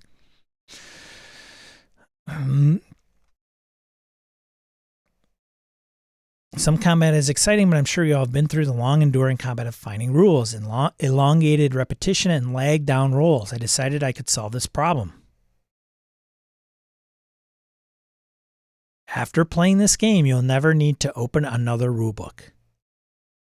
This is a universal RPG system that lets the players do anything, be anything, and have an awesome time doing it. That's lofty. The perfect writing for the perfect game. Look, I want Ricky to succeed. Believe it or not, I do. Why not? Get it out in the world, Ricky.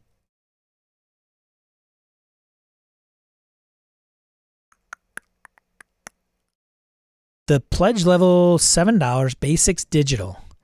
Get everything you need to start virtually. You'll be playing the game in a few hours with anyone around the world. Forge is already implemented on Roll20, a free-to-use VTT. You get a digital copy of the rulebook, GM screen, treasure map, one-shot, first-timers GM help sheet, single-page quick start guide for new players, 6 pre-made characters and enemies, beautiful printable character sheet, automated XLSX character sheet, already usable on Roll20. But what if I don't have Excel? I guess I could use Google Sheets. Is it compatible, Ricky? You're not telling me. $13 or more, you get a physical rule book. Ah, man, part of me is just like, I want to get it just to see. Just to see. What is it? Pledge 20 or more. Physical copy, 33% off. Physical and digital copy of the rulebook. This house comes with everything you need to get started. How many? What? $20. Shipped anywhere in the world. The problem is, I don't know if it's going to get funded. Oof. I haven't played the video yet. I might have it. I don't know. Anyways. Swords and Wizardry, $75K, $1,000 goal. Now, come on. We all know that this thing would make over $1,000. Come on, Matt. Matt Finch. Sugarland, Texas. He's in Sugarland. Oh, my. Bless your heart. You're from Sugarland. Sugarland. What a name for a town, huh? Who's in on Swords and Wizardry? It does look kind of good, like that layout and stuff. The one thing I got to say, that I really, Gabe Dibbing, I don't know if you're in the audience, Gabe, but Gabe Dibbing is a huge fan of this game. And one of the things that I was like, nope. And then he said one thing, which was the examples of play that Matt Finch lays out in this rulebook is like gold, like is really good. And that intrigues me because I don't know if anybody's read the old school primer that Matt put out, but it's like, here is kind of how the difference in play styles are. And he did it it wasn't in a condescending way. It was just kind of like, hey, this is kind of the difference. And if that's in this book, that may intrigue me. I don't know if I would pick it up with PDF or physical. Again, I don't know if I'd ever play it, but it's been around for a while. There's always debate on these old school. I think a lot of the discussion around some, like, not necessarily swords and wizardry, but just all these like retro clones, Labyrinth Lord, OSE, is what is it based off? And what tweaks did it make from X or Y, right? So the game rules of OD&D are similar to BX rules, so this game can be viewed as an advanced version of the BX rules in many ways. I don't know. Kind of tempted, kind of not. I'll tell you what, if I do, it's going to be that blue cover. It's not going to. Arrow Otis, I know Arrow Otis is like old school through and through. Goes way back to that basic BX box set, but that cover I can't get my head around. It's not my jam. The blue one, yeah. Here's some of the deets. I don't know. And frankly, it's kind of done, right? Like they probably touched up the layout, which is great. I like the layout, the way it looks. It looks awesome. Anyways, there's Gabe. Thanks, buddy. I don't want to oversell those, though. I'm in for 2 copies, you know. Yeah, I know you are. You are for 2.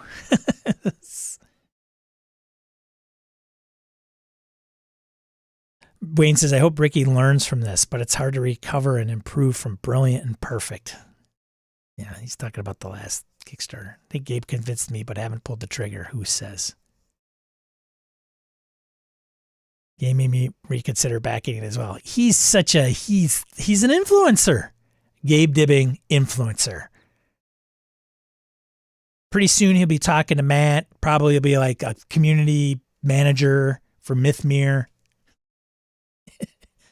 Running actual plays all day, standing up in front of a green screen, talking about swords and wizardry and what's coming next.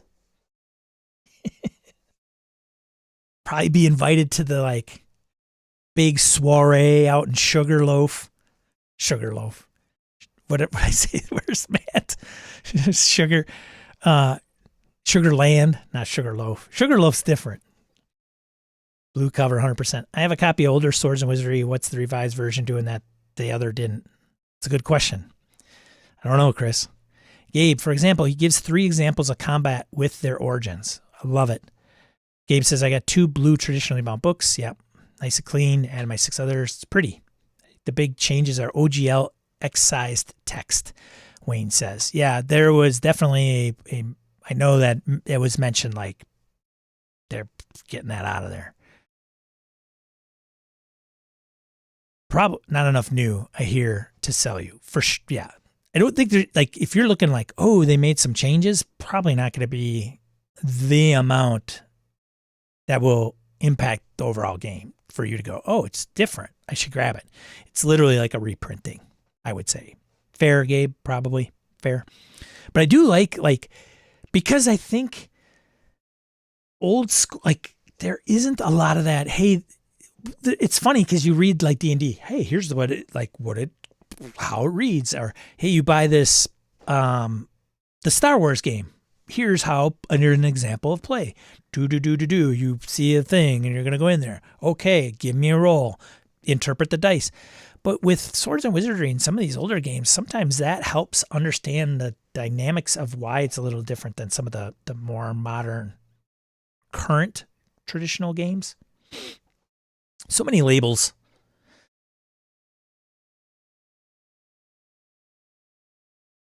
And it's not that thick, right? Like these are pretty thin books. They look beefy in the pictures, but they're not that thick.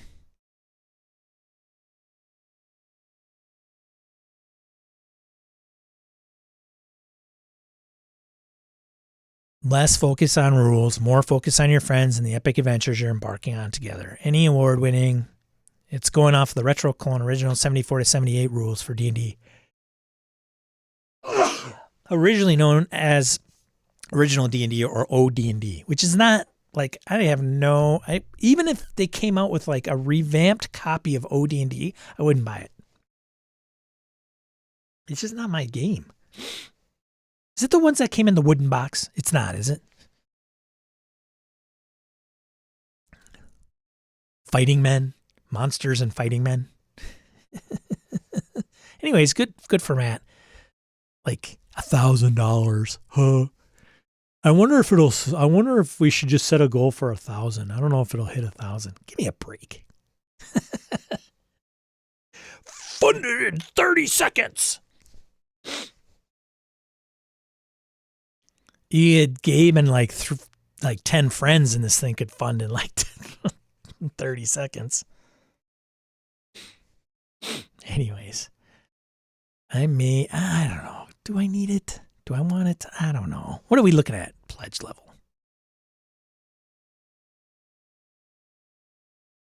$5 will get you the digital copy of the rulebook. $5.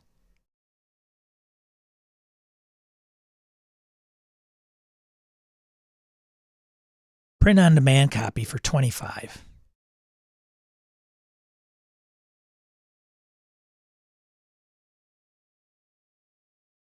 At cost, print on demand, and you get a PDF.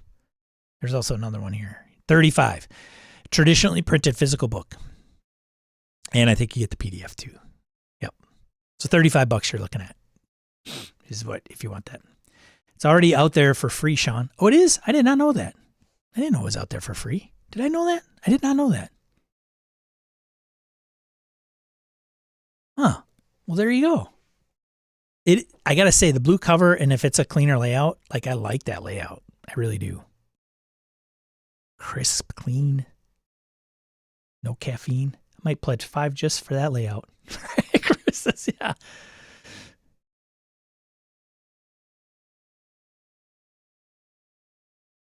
Complete revised.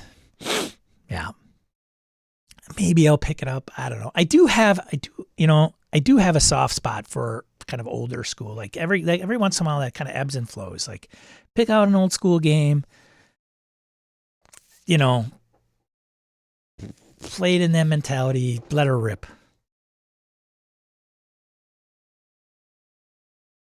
Anyways, we're a little over. Thanks for joining me today. I really appreciate it. Thanks to all these folks that have supported me financially and taking shekels out of their pockets and tossing them my way to do things like this and support my efforts. I really appreciate it. And for you for showing up and supporting my effort today and yesterday or last week and in the future. I really appreciate it. It's good to see everybody. I didn't do I didn't do an update. Phil probably, I don't know if Phil's still around. He wanted me to update people on Force 5 from Alderaan. Man, I got like 5 scenarios I got from ChatGPT. The players are still kind of hashing out who they want to play.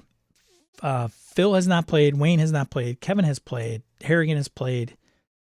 And we'll see. So I have some things in the mix that I got to put down.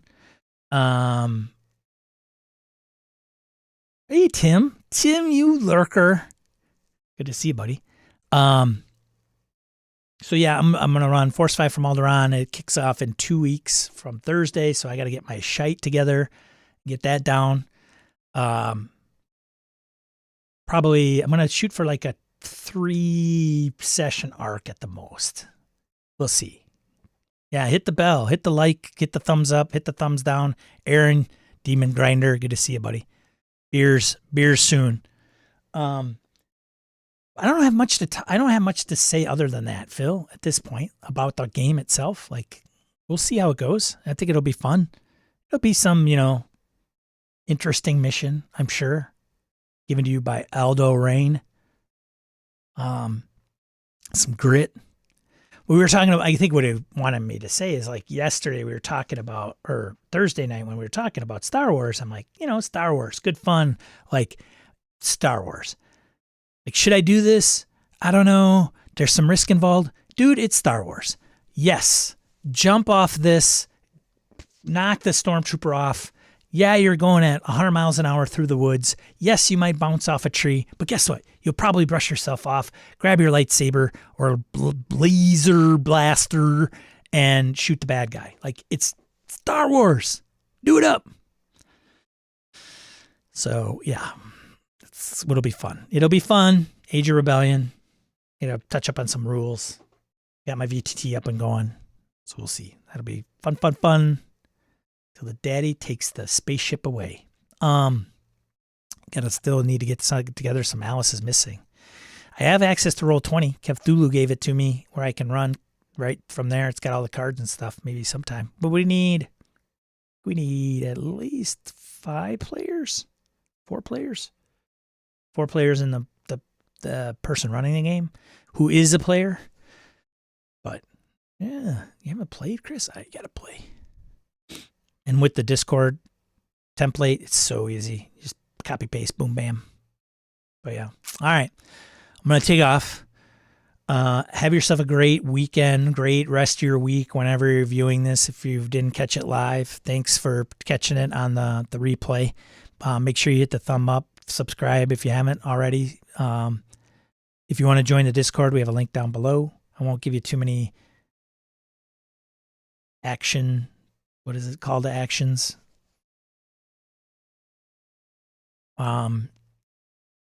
Remember, be a positive force in the RPG hobby. And keep me in line, too. If I start getting all poo-poo-y, I don't need that, right? Hey, Sean, buck up, buddy. You don't need to be like that. That's true. But I'll let you go. Find some time to yourself. Spend it with family, friends. If something's aggravating you, getting unnerved, unplug. Maybe take some time out for yourself. And hope to see you next week.